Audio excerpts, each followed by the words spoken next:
Good evening. Okay, तो हम लोग गुड इवनिंग। तो देखिए, एसएसपी में दो टॉपिक और आप लोग का बेसिकली बच रहा है। वन इज मैग्नेटिज्म या मैग्नेटिक प्रॉपर्टीज ऑफ सॉलिड, और दूसरा है क्या बोलते हैं, सुपर कंडक्टिविटी। ठीक है, ब्रीफली हम लोग थोड़ा डिस्कस कर लेंगे बाद में डायलेक्ट्रिक प्रॉपर्टीज ऑफ सॉलिड, लेकिन नेट के सिलेबस में डायलेक्ट्रिक प्रॉपर्टी ऑफ सॉलिड लिखा हुआ नहीं है। ठीक है, गेट में हम लेकिन देख रहे थे कि डायलेक्ट्रिक से भी कुछ क्वेश्चन पूछा गया है। ठीक है, तो okay, so we are going to discuss magnetism in material.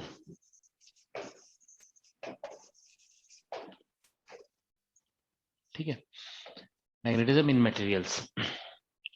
तो क्लासिफिकेशन पहले थोड़ा जो है ना बेसिक कॉन्सेप्ट्स देखो बता देते हैं। पहले बेसिक कॉन्सेप्ट्स। ठीक है, तो कुछ बेसिक कॉन्सेप्ट्स पहले डिस्कस कर लेते हैं। देखिए, जैसे हम लोग मैग्नेटिज्म में कुछ टर्म्स हम लोग डिफाइन करते हैं ना। For example we define magnetic field and magnetization. तो जैसे मैग्नेटाइजेशन एक क्वांटिटी इसमें ज्यादा यूज होता है, वो डिस्कस कर लेते हैं। देखो, magnetization, this is defined as magnetic moment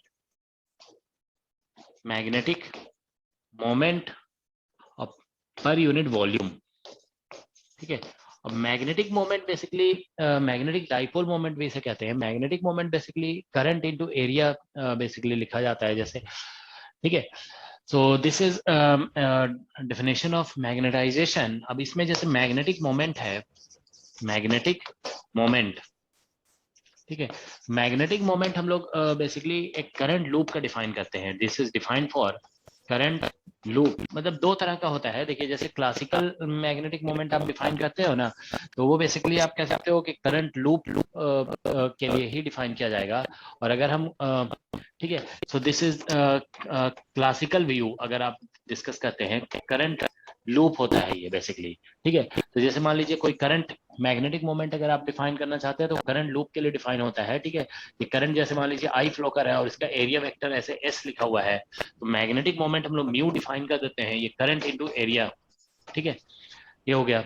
अब हम लोग दूसरा जो है ना, एक हम लोग quantum mechanical magnetic moment define करते हैं। जैसे जैसे इलेक्ट्रॉन है, ओके, तो क्वांटम मैकेनिकल। ठीक है, तो अगर कोई इलेक्ट्रॉन है तो इलेक्ट्रॉन का भी मैग्नेटिक मोमेंट होगा। ओके, अब इलेक्ट्रॉन में बेसिकली चाहे वो उसमें वो रिवॉल्व कर रहा होगा। अगर सर्कुलर ऑर्बिट में तो एक सर्कुलर लूप तो बनता ही है, लेकिन उसमें इलेक्ट्रॉन में बेसिकली स्पिन भी होती है और स्पिन की वजह से भी मैग्नेटिक मोमेंट होता है। तो क्वांटम मैकेनिकल मतलब हम लोग ये कहते हैं कि if system has some angular momentum then it has some magnetic moment. तो क्वांटम मैकेनिकल हम लोग ऐसे डिफाइन करते हैं, म्यू इज इक्वल टू, यहाँ पे जी जे लिख देते हैं, ओके, और mu B, this is called Bohr magneton, और यहाँ पे फिर जे लिख दिया जाता है। ठीक है ना, जे और डिवाइड बाय एच बार।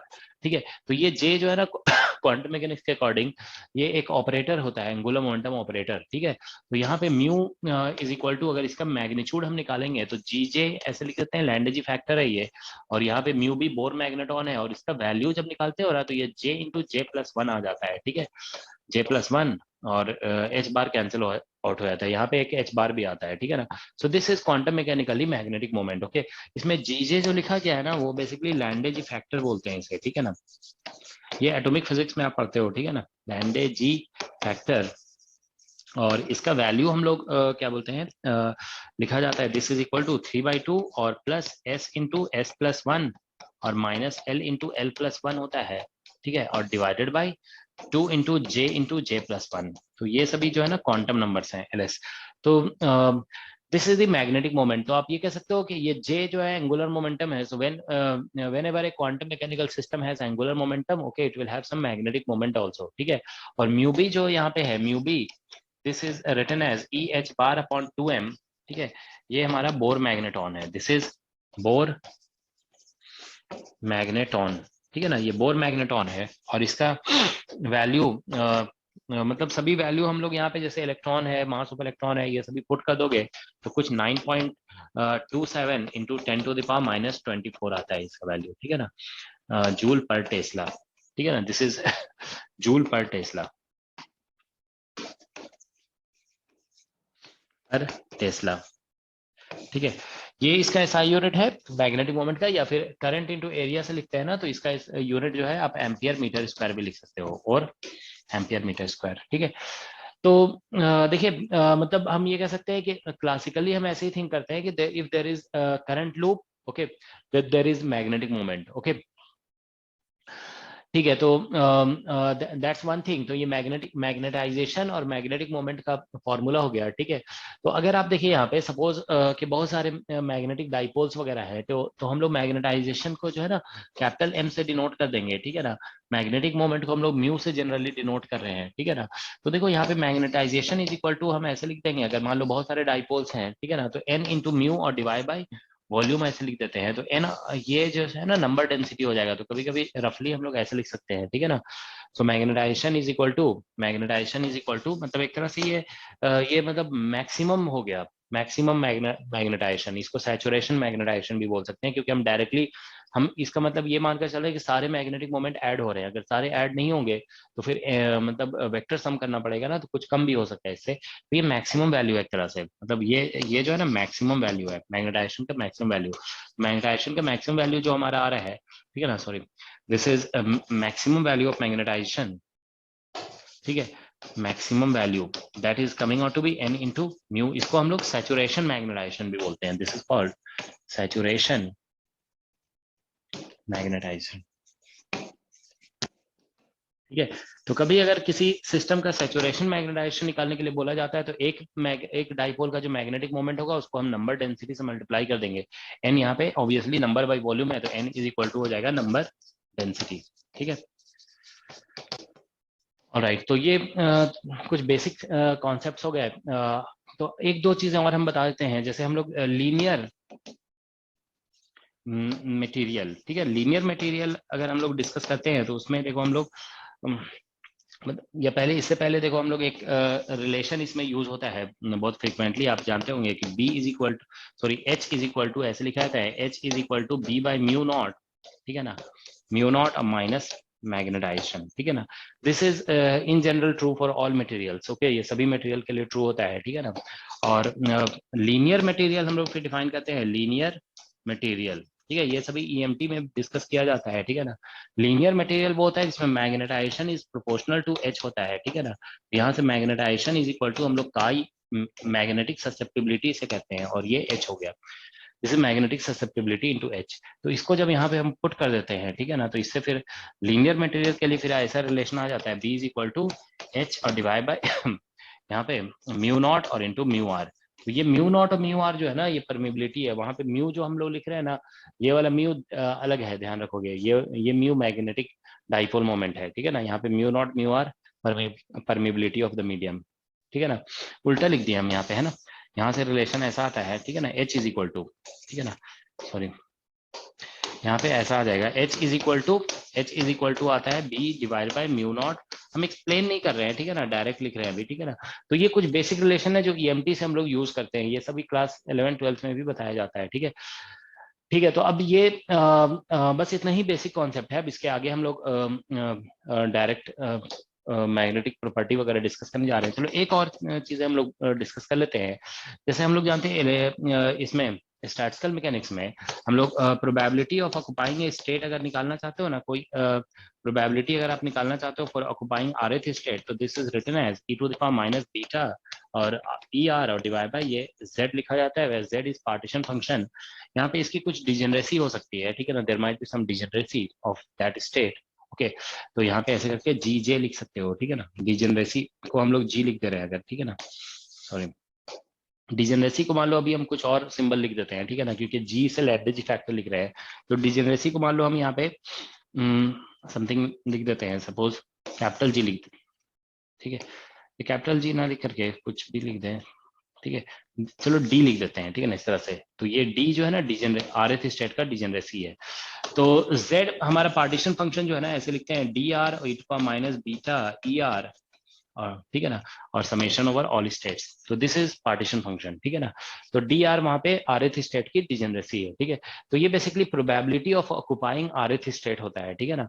तो इसका भी हम लोग यहाँ पे यूज करते हैं, ठीक है ना। So these are few things, few basic things that we have to discuss, okay.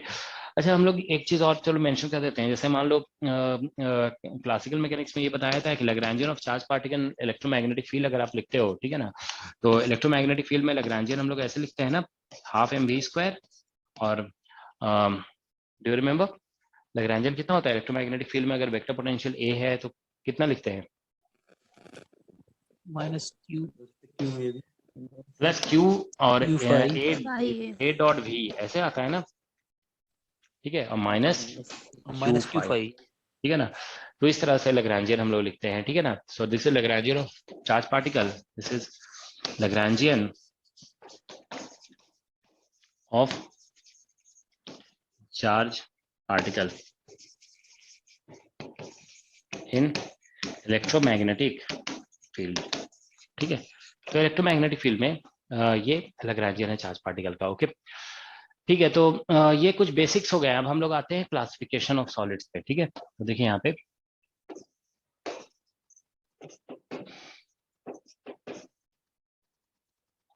Sir एक बार लास्ट स्लाइड लीजिए। एक मिनट दिखा रहे हैं, क्लासिफिकेशन ऑफ मटेरियल्स।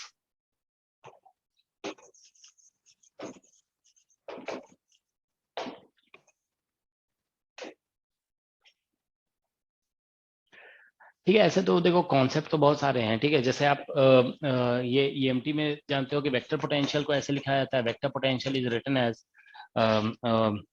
1/2, और एक फॉर्मूला होता है बी क्रॉस आर, ठीक है ना। This formula is used for vector. ये ईएमटी का कॉन्सेप्ट है, ध्यान रखो। ईएमटी का जैसे अभी हम डिस्कस कर रहे हैं तो साथ में ये बताते हैं, इफ बी जो है ना हमारा यूनिफॉर्म है, बी इज यूनिफॉर्म, तो ये कुछ कॉन्सेप्ट्स हैं जो कभी कभी यूज हो जाता है मैग्नेटिज्म के डिस्कशन में। A is equal to B 1/2 B cross R, okay. ठीक है, so that's what we have now, okay. तो देखिए अब हम लोग ए यहाँ पे वेक्टर पोटेंशियल है, ठीक है ना, this is a is vector potential, ठीक है। तो देखिए हम लोग classification of materials, magnetic materials हम लोग डिस्कस कर रहे हैं, ठीक है ना, magnetic materials, okay. So first is diamagnetic material, है ना, डाईमैग्नेटिक, ठीक है, डाईमैग्नेटिक मटेरियल्स, ठीक है। सेकेंड इज, तो डाईमैग्नेटिक मटेरियल की प्रॉपर्टी ये है ना कि इसमें जो इंडिविजुअल मॉलिक्यूल्स या कह सकते हो एटम्स का मैग्नेटिक मोमेंट जीरो होता है, ठीक है ना। So this has zero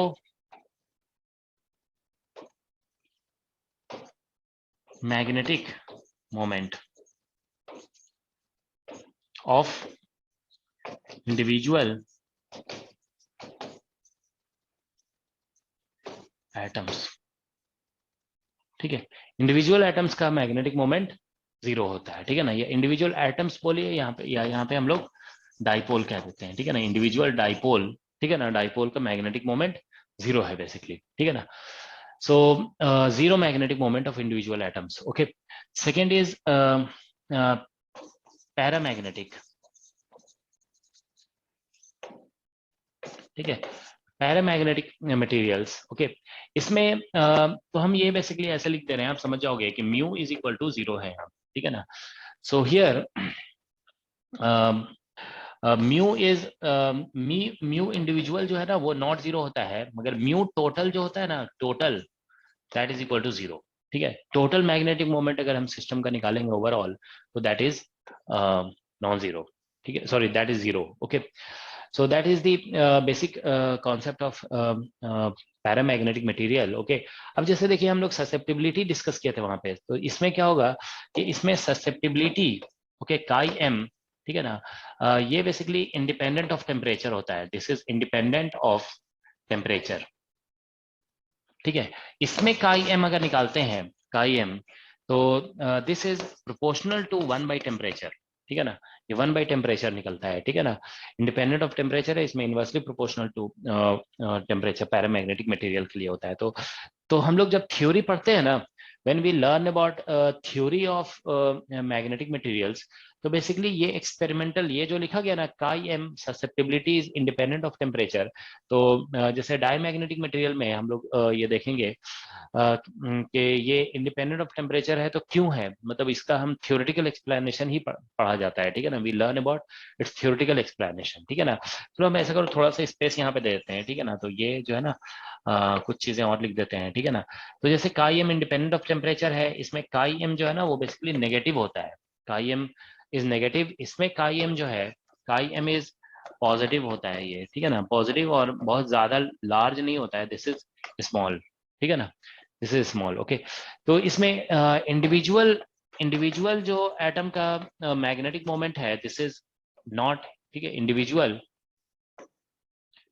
magnetic moment is not zero, but overall total magnetic moment या magnetization, total magnetization अगर आप लिखोगे तो this is zero actually, total magnetization zero होता है इसमें, ठीक है ना। susceptibility is found to vary with temperature like this, okay, 1/temperature आ जाता है इसमें, ठीक है ना। now third is ferromagnetic material,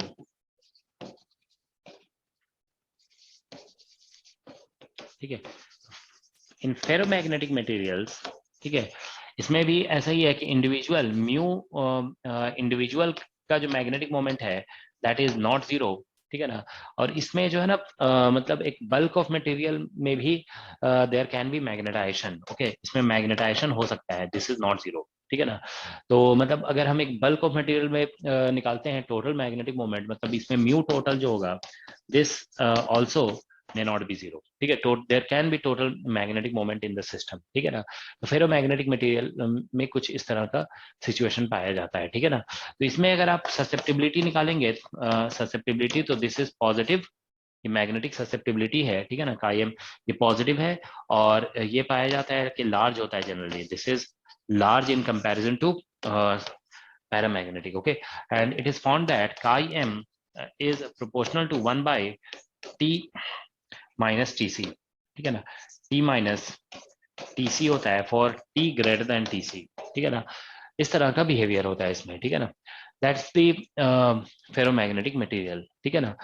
तो ठीक है, तो फेरोमैग्नेटिक मटेरियल में ससेप्टिव, तो मोस्टली जो क्वेश्चंस पूछे जाते हैं ना, देखिए डायमैग्नेटिक, पैरामैग्नेटिक और फेरोमैग्नेटिक मटेरियल से रिलेट करके क्वेश्चन मोस्टली पूछे जाते हैं। ऐसे देखो, एक फोर्थ काइंड ऑफ मटेरियल है, ठीक है।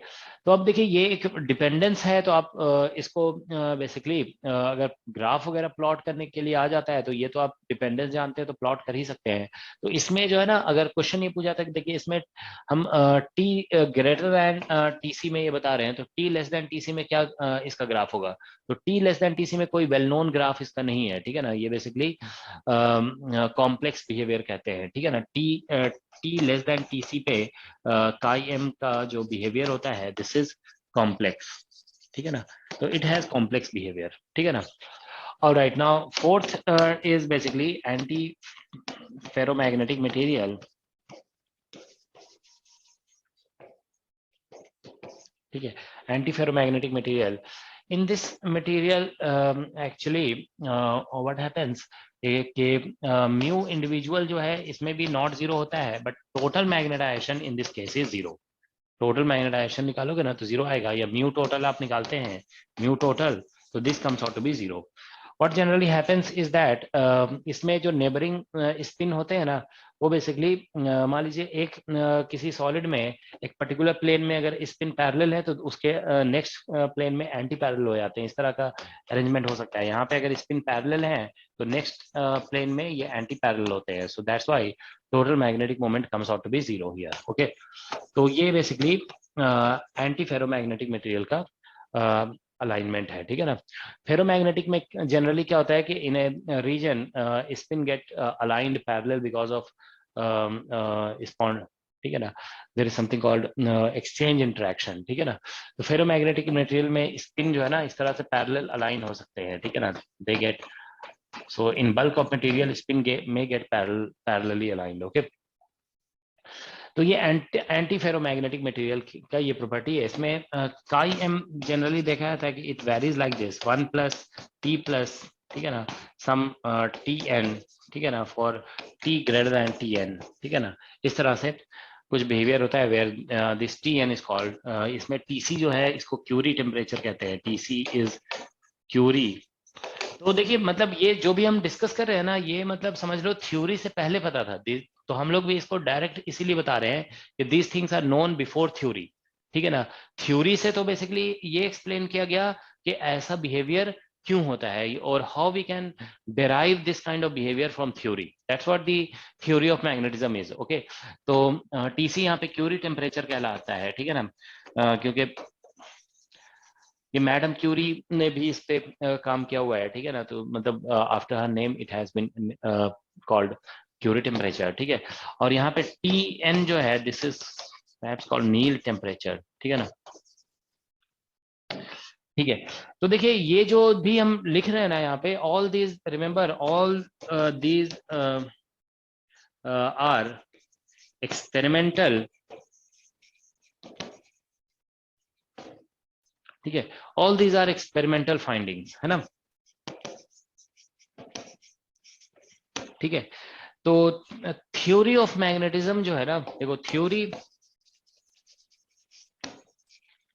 Of magnetism tries to derive these results, ठीक है। So theory of magnetism tries to derive these results using concepts of electromagnetic theory, ठीक है, क्वांटम मैकेनिक्स, ठीक है, क्वांटम मैकेनिक्स से, या फिर क्या बोलते हैं क्वांटम मैकेनिक्स और स्टैटिस्टिकल मैकेनिक्स, ठीक है ना, स्टैटिस्टिकल मैकेनिक्स। तो थ्योरी ऑफ मैग्नेटिज्म बेसिकली ये जो भी हम ऊपर में लिखे हुए, all these are experimental findings and we try to derive these experimental finding using the using some theoretical concepts. Okay, that's what we do in theory of magnetism, ठीक है।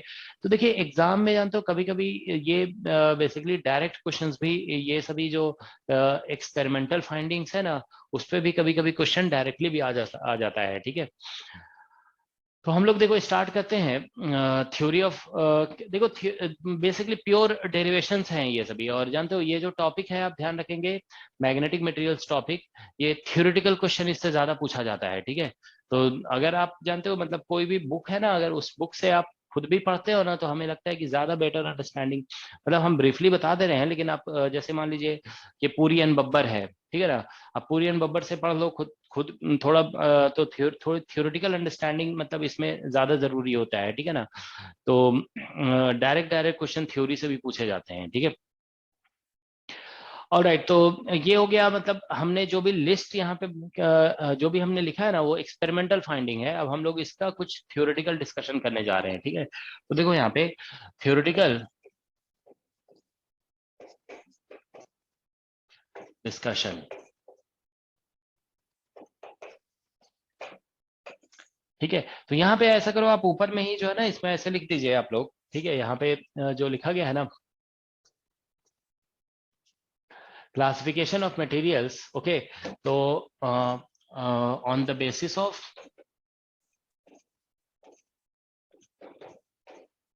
ठीक है, एक्सपेरिमेंटल, ठीक है, फाइंडिंग्स,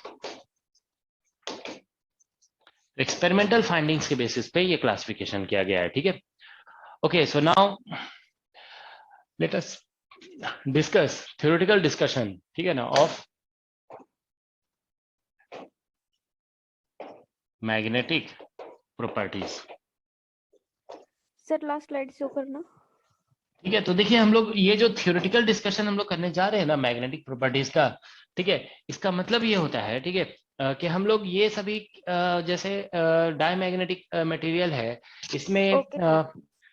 ठीक है ना, समझ रहे हो, जैसे ये डायमैग्नेटिक मटेरियल है, इसमें ससेप्टिबिलिटी नेगेटिव क्यों होता है, व्हाई ससेप्टिबिलिटी इज नेगेटिव, और why it does not depend on temperature, ठीक है, these things we try to derive, okay. अब एग्जाम में कभी जानते हो क्वेश्चन ऐसा आ जा सकता है कि मान लीजिए हम फॉर्मूला ससेप्टिबिलिटी का डिराइव करते हैं, तो उसमें और भी जो टर्म आएंगे ना, उससे रिलेट करके क्वेश्चन आ जा सकता है कि और जो टर्म्स होते हैं उसको मान लो डबल कर दिया, ट्रिपल कर दिया, इस तरह से क्वेश्चन कभी कभी पूछ लिया जाता है, ठीक है ना। तो वो फॉर्मूला बेस मतलब बेसिकली फॉर्मूले हैं, वो आपको कभी थोड़ा ध्यान में रखना पड़ेगा, ठीक है। ठीक है, तो ये सारा एक्सपेरिमेंटल रिजल्ट है and we try to find it this things theoretically, ठीक है। तो पहले हम लोग देखो यहाँ पे डिस्कस करने जा रहे हैं डाई मैग्नेटिज्म।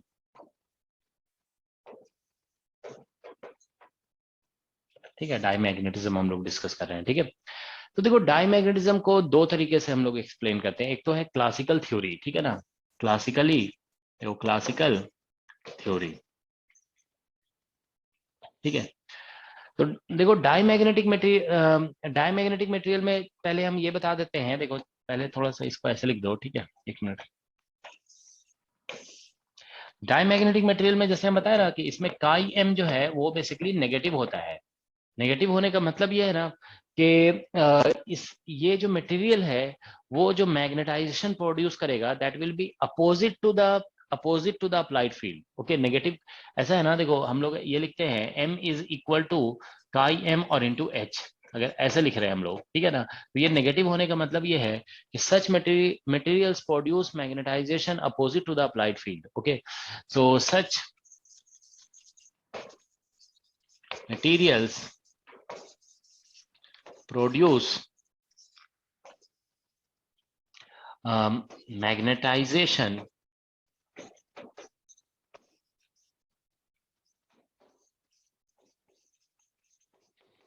opposite, ठीक है ना, अपोजिट टू दी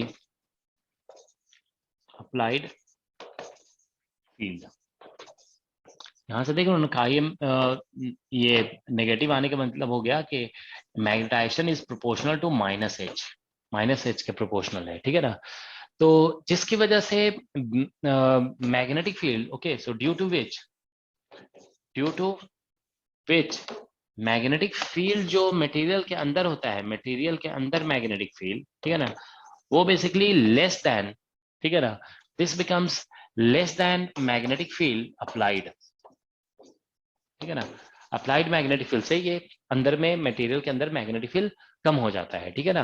मतलब ये इस तरह से हो जाएगा अगर हम मटेरियल वाइज देखें। जैसे मान लो ये कोई डायमैग्नेटिक मटेरियल है, ठीक है ना, दिस इज डायमैग्नेटिक मटेरियल। हमने यहाँ पे मैग्नेटिक फील्ड ऐसे अप्लाई किया, सपोज ये बी नॉट हमने अप्लाई किया है, ठीक है ना, यहाँ पे ऐसे, ठीक है ना। तो अंदर में जो मैग्नेटिक फील्ड होगा ना वो बेसिकली बी होगा। तो यहाँ पे या बी इन इसको लिख देते हैं और ये बी आउट है, ठीक है ना। तो यहाँ पे बी इन जो होगा ना that will be less than be out, ये मटेरियल है, ठीक है ना। तो ये डायमैग्नेटिक मटेरियल। तो अब देखो इसको एक्सप्लेन करने के लिए जानते हो क्या कहते हैं कि इस पे जो देखिए मैग्नेटिक फील्ड ईएमटी में ये बताया जाता है कि magnetic field arises due to current. Magnetic field जो है वो करंट की वजह से अराइज होता है, ठीक है। तो आपने एक मैग्नेटिक फील्ड अप्लाई किया तो आप ये कह सकते हो कि ये मटेरियल जो है ना एक करंट प्रोड्यूस कर रहा है, ठीक है ना, अपने वॉल्यूम में या अपने सरफेस पे, ठीक है ना। तो वो जो करंट है, ओके, बी इन और बी आउट की डायरेक्शन सेम होगी।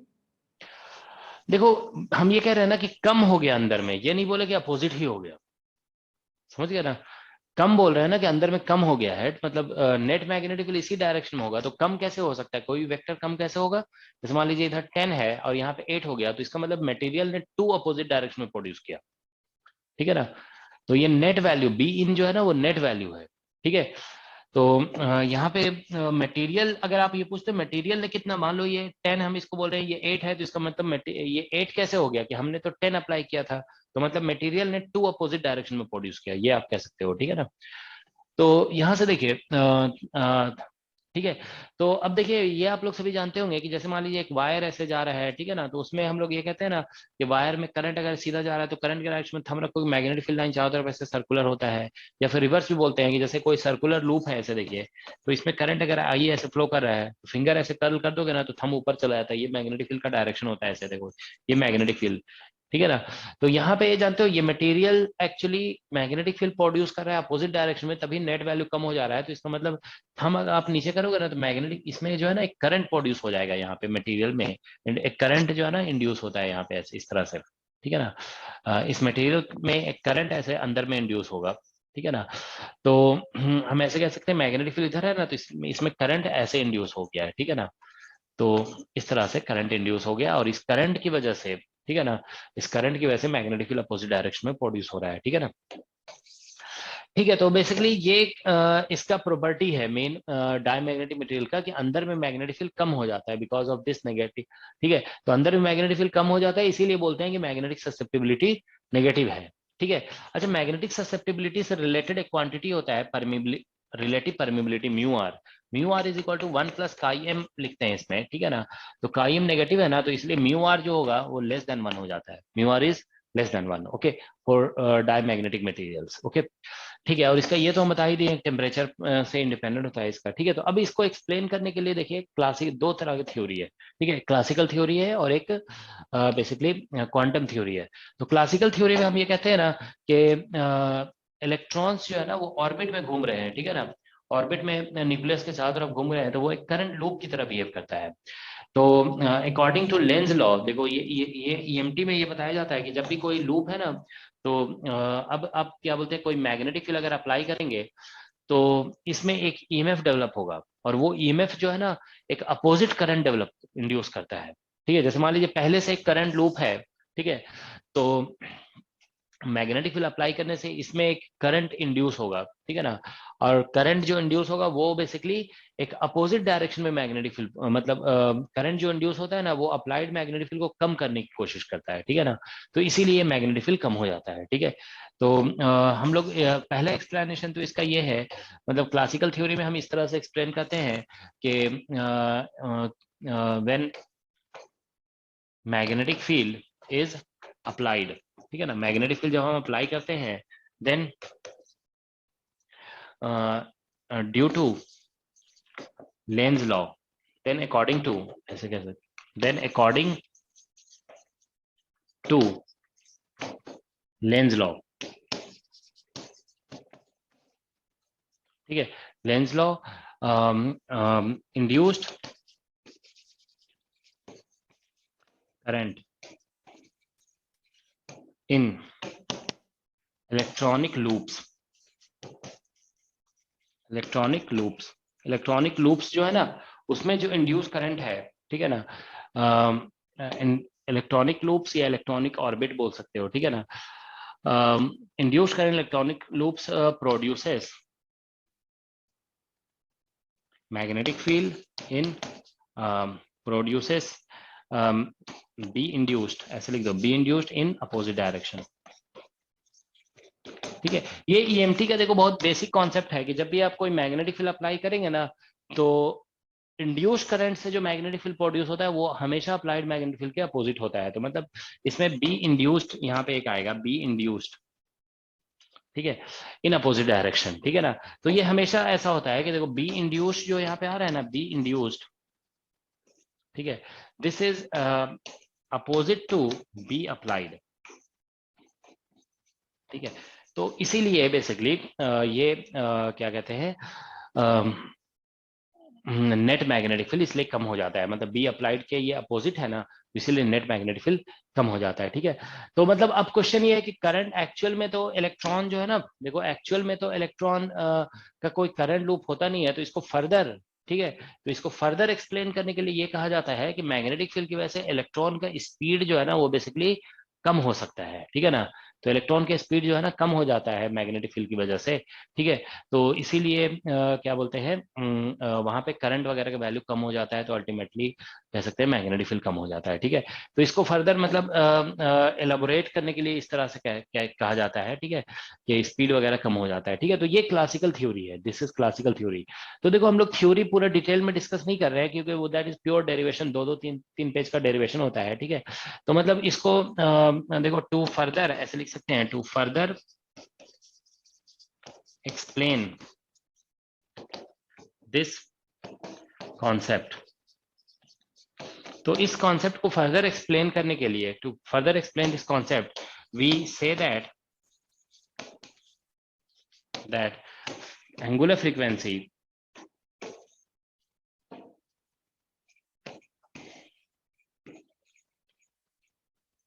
frequency of electrons reduces when B is applied, ठीक है, due to which,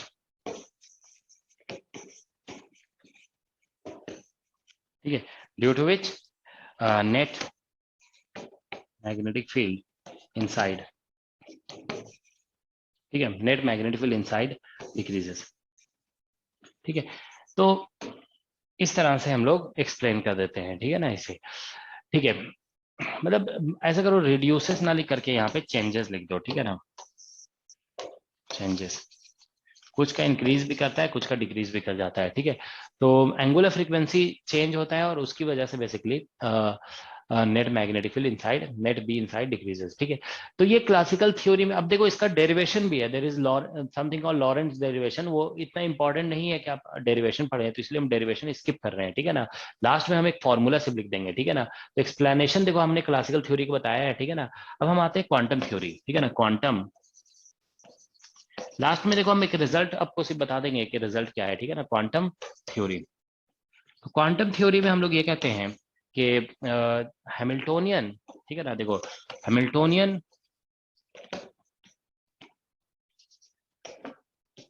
of electron in presence of magnetic field is, ठीक है ना। तो प्रेजेंस ऑफ मैग्नेटिक फील्ड में हैमिल्टोनियन लिखेंगे, तो अभी लैग्रेंजियन लिखा था ना हम लोगों ने, उसी का हैमिल्टोनियन बताए, कोई बता सकता है हैमिल्टोनियन कितना होगा? जो लैग्रेंजियन लिखा गया था उसी का हैमिल्टोनियन।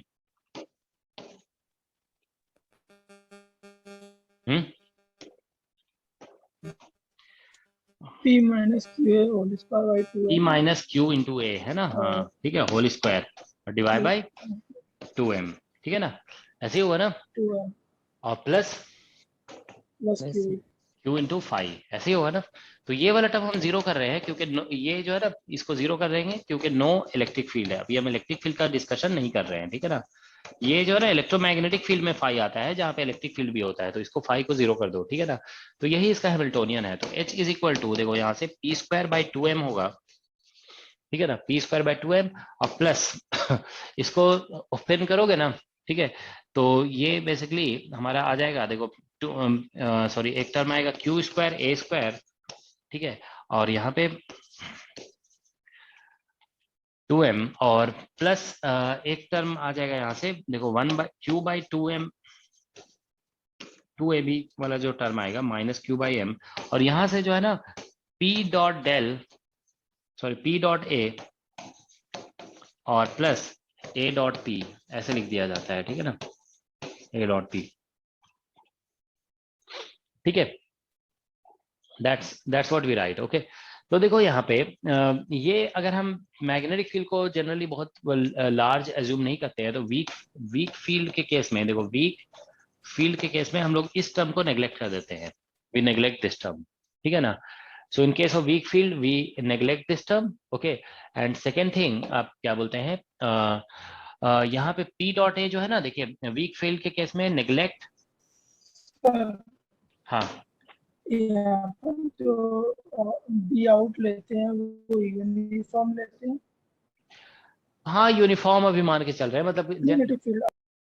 जनरली देखो क्या होगा कि हम आउटसाइड में जो फील्ड होगा ना, वो मतलब मैग्नेटिक मटेरियल सैंपल अगर छोटा है, ठीक है ना, छोटा है, तो हम उस रीजन में फील्ड को यूनिफॉर्म मान सकते हैं, ठीक है ना, अगर भले ही वो नॉन यूनिफॉर्म हो। तो हम लोग मतलब एक सिंप्लीफाइड डिस्कशन कराया जा रहा है, तो इस तरह से बेसिकली लिख रहे हैं, ठीक है ना।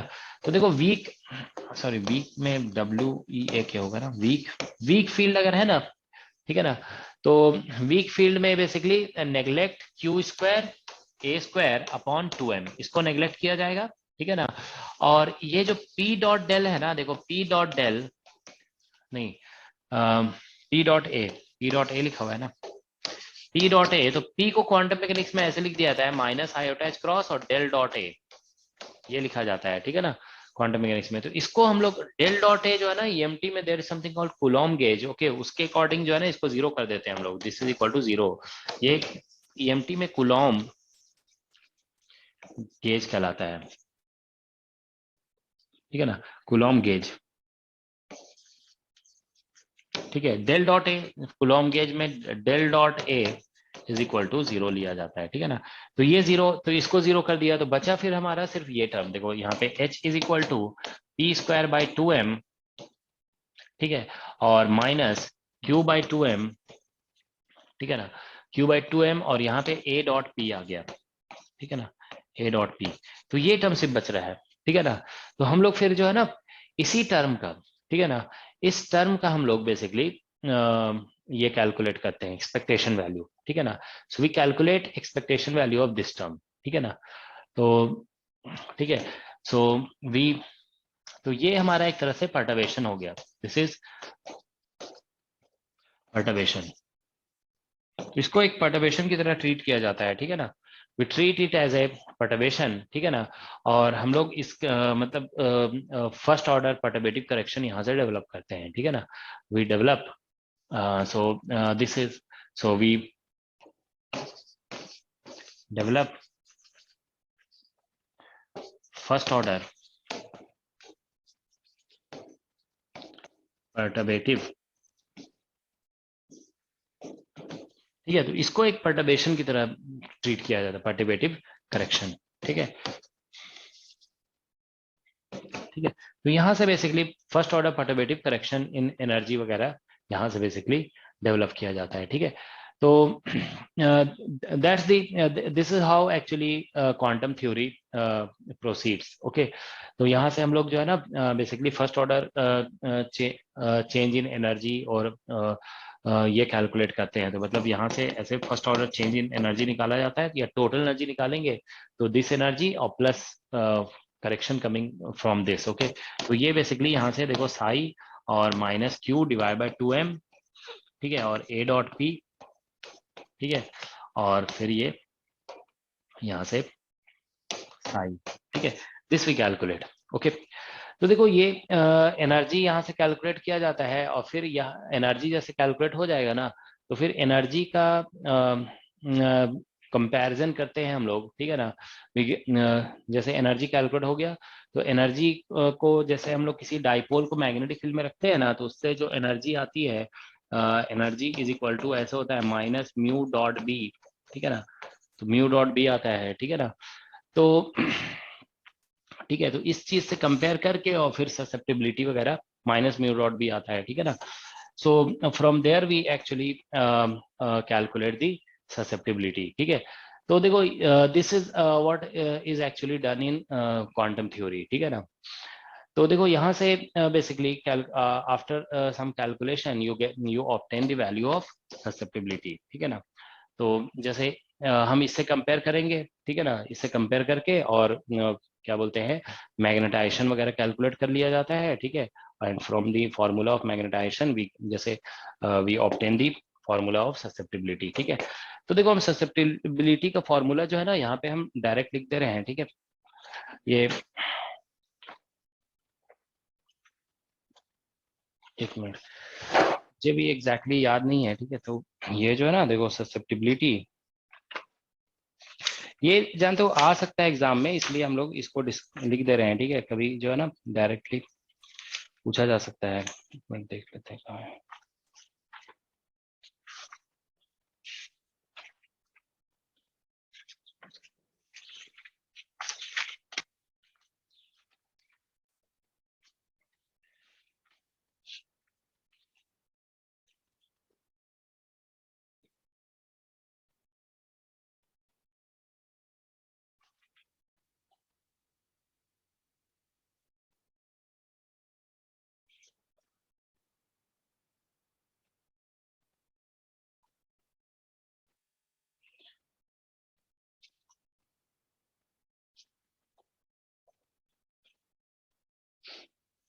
ठीक है, तो देखो ससेप्टिबिलिटी का जो इसमें फॉर्मूला निकलता है ना, वो बेसिकली इतना निकलता है, this is equal to n into mu naught, ठीक है। एन हम लोग स्मॉल एन लिख रहे थे यहाँ पे, तो स्मॉल एन है ये, माइनस n इंटू, ये नंबर डेंसिटी है, n इंटू म्यू नॉट, और मान लीजिए एटॉमिक नंबर z है तो z e स्क्वायर और डिवाइडेड बाय ये मास ऑफ इलेक्ट्रॉन हो जाएगा, ठीक है ना, और इनटू आर स्क्वायर का ये जो एक्सपेक्टेशन वैल्यू ले निकाल रहे हैं ना वो अल्टीमेटली आर स्क्वायर के एक्सपेक्टेशन वैल्यू में कन्वर्ट हो जाता है, ठीक है ना। So from this is what you actually obtain, okay. तो ये बेसिकली रिजल्ट है, ठीक है ना। तो ये ससेप्टिबिलिटी का रिजल्ट है, और ये आप तो यहाँ पे बस आप ये थोड़ा ध्यान दोगे कि ये जो है ना susceptibility proportional to number density आ रहा है, ठीक है ना। It is proportional to number, ये जो इलेक्ट्रॉनिक ऑर्बिट है ना उसके रेडियस के प्रोपोर्शनल है। This is the proportional to radius of electronic orbit, okay, ठीक है। और ये आप देखो ये एटॉमिक नंबर के प्रोपोर्शनल आ रहा है, ठीक है। So these are few things that is considered, okay. तो यहाँ पे आप ये जो फाइनल रिजल्ट आ रहा है आप देख रहे हो, this is independent of temperature, this is independent of temperature है, ठीक है। सर ये म्यू नॉट मैग्नेटिक परमिटिविटी है ना? हाँ, मैग्नेटिक परमेबिलिटी है, ठीक है ना। तो ये इंडिपेंडेंट ऑफ टेम्परेचर है आ रहा है, ठीक है ना। मतलब काई एम का अगर ग्राफ आप प्लॉट करोगे ना तो ऐसा कुछ ग्राफ बनेगा इसका, ठीक है। देखो काई एम है ये, काई एम वर्सेस टेम्परेचर का ग्राफ बनाएंगे तो ये ग्राफ जो है ना यहाँ पे ऐसे बन जाएगा, नेगेटिव है ना तो इसलिए ऐसा बनेगा, ठीक है। ये टेम्परेचर के साथ वेरी नहीं कर रहा है, ठीक है, ओके। तो यहाँ से आप एक ये नोटिस कर लो कि शायद कभी ऐसा क्वेश्चन आ सकता है, ये प्रोपोर्शनल टू एन आ रहा है और काई एम जो है यहाँ से प्रोपोर्शनल टू जेड आ रहा है, ठीक है ना। That's what you get, okay. तो डिटेल थ्योरी अगर आपको डेरिवेशन पढ़ने की जरूरत नहीं है, जानते हो एग्जाम में अगर डायमैग्नेटिक ससेप्टिबिलिटी का कोई भी क्वेश्चन आता है ना तो बस इसी फॉर्मूले से रिलेट करके आ सकता है, तो आप बस इस फॉर्मूले पे फोकस करोगे, ठीक है ना। तो ये किस तरह से डिपेंडेंस है, ओके, ये सभी क्वेश्चन बाय चांस पूछा जा सकता है, ठीक है। So this is diamagnetic susceptibility, okay. इसमें जानते हो बाय चांस एक क्वेश्चन ये पूछा जा सकता है, जैसे कि क्या बोलते हैं, अगर हम ये फ्रीक्वेंसी जैसे हम बोल रहे हैं मैग्नेटिक फील्ड अप्लाई कर रहे हैं तो बेसिकली फ्रीक्वेंसी कितना चेंज होता है, हाउ मच फ्रीक्वेंसी चेंजेस, जैसे हम प्रीवियस में डिस्कस कर रहे थे ना कि मैग्नेटिक फील्ड अप्लाई करने से इलेक्ट्रॉन की फ्रीक्वेंसी कितनी चेंज हो जाती है, ठीक है ना। पहले से सपोज समथिंग फ्रीक्वेंसी थी और मैग्नेटिक फील्ड अप्लाई किया गया, then what is the new frequency, okay. तो वो आप जो है ना बेसिकली ईएमटी कॉन्सेप्ट से निकाल सकते हो। ईएमटी में हम लोग जानते हैं कि अगर मैग्नेटिक फील्ड में टाइम पीरियड जो है ना 2πm अपॉन ऐसा होता है, 2πm अपॉन क्यूबी ये होता है, तो 2π अपॉन टी जो है ना, तो यहाँ से ओमेगा निकालते हो ना मैग्नेटिक फील्ड की वजह से, तो बेसिकली ये निकलता है क्यूबी बाई एम, ठीक है ना। Omega is equal to 2π। तो देखिए मैग्नेटिक फील्ड की वजह से, ठीक है ना, बिकॉज ऑफ मैग्नेटिक फील्ड किसी भी इलेक्ट्रॉन्स वगैरह में जो है ना q B by m basically frequency होती है। तो अगर मान लीजिए जैसे हम लोग इधर डिस्कस कर रहे थे ना कि मैग्नेटिक फील्ड जब अप्लाई किया जाता है तो इलेक्ट्रॉन का जो फ्रीक्वेंसी है वो बेसिकली जो मतलब न्यूक्लियस के चारों तरफ मूव कर रहा था जिस फ्रीक्वेंसी से, वो बेसिकली चेंज हो जाता है। तो देखो मैग्नेटिक फील्ड को अगर जीरो करोगे तो ये वाला टर्म जीरो हो जाएगा, तो मतलब ओवरऑल आप कह सकते हो लगभग इतना चेंज आएगा, this will be the change, okay, in frequency, okay, because of the presence of magnetic field. तो this is all about diamagnetism, okay. इस पे ज्यादा हम लोग फोकस नहीं कर रहे हैं, ठीक है। अब देखो नेक्स्ट जो है ना हमारा पैरामैग्नेटिज्म है, ठीक है ना। क्या कह रहे हो? एन डेंसिटी है ना सर यहाँ पे? हाँ, एन नंबर डेंसिटी है, n is the number density, ठीक है। तो देखो पैरामैग्नेटिज्म है, पैरामैग्नेटिज्म का हम लोग भी इसमें भी देखो दो तरह की थ्योरी होती है, एक होती है क्लासिकल थ्योरी। तो पैरामैग्नेटिज्म में हम बताया ना कि जैसे इसमें काई एम जो है हमारा पॉजिटिव होता है, काई एम इज पॉजिटिव, ठीक है ना। तो म्यू आर निकालोगे ना तो mu r is equal to 1 plus chi m है, ठीक है। तो काई एम पॉजिटिव है तो इसलिए म्यू आर जो है ग्रेटर देन 1 हो जाएगा, ठीक है ना। This is greater than 1, okay. और इसमें हम लोग ये कह रहे हैं कि काई एम जो है वो प्रोपोर्शनल टू 1/t होता है, ठीक है ना। तो यही सब चीजें हम लोग एक्सप्लेन मतलब थियोरेटिकली ऑब्टेन करने की कोशिश करते हैं कि कैसे होता है ऐसे। तो इसमें भी फिर देखिए क्लासिकल थ्योरी है, ठीक है ना। तो क्लासिकल थ्योरी ये कहता है कि ईच एटम, ठीक है ना, each atom has magnetic moment, मान लो म्यू, ईच एटम का मैग्नेटिक मोमेंट म्यू है, ठीक है ना। सो विच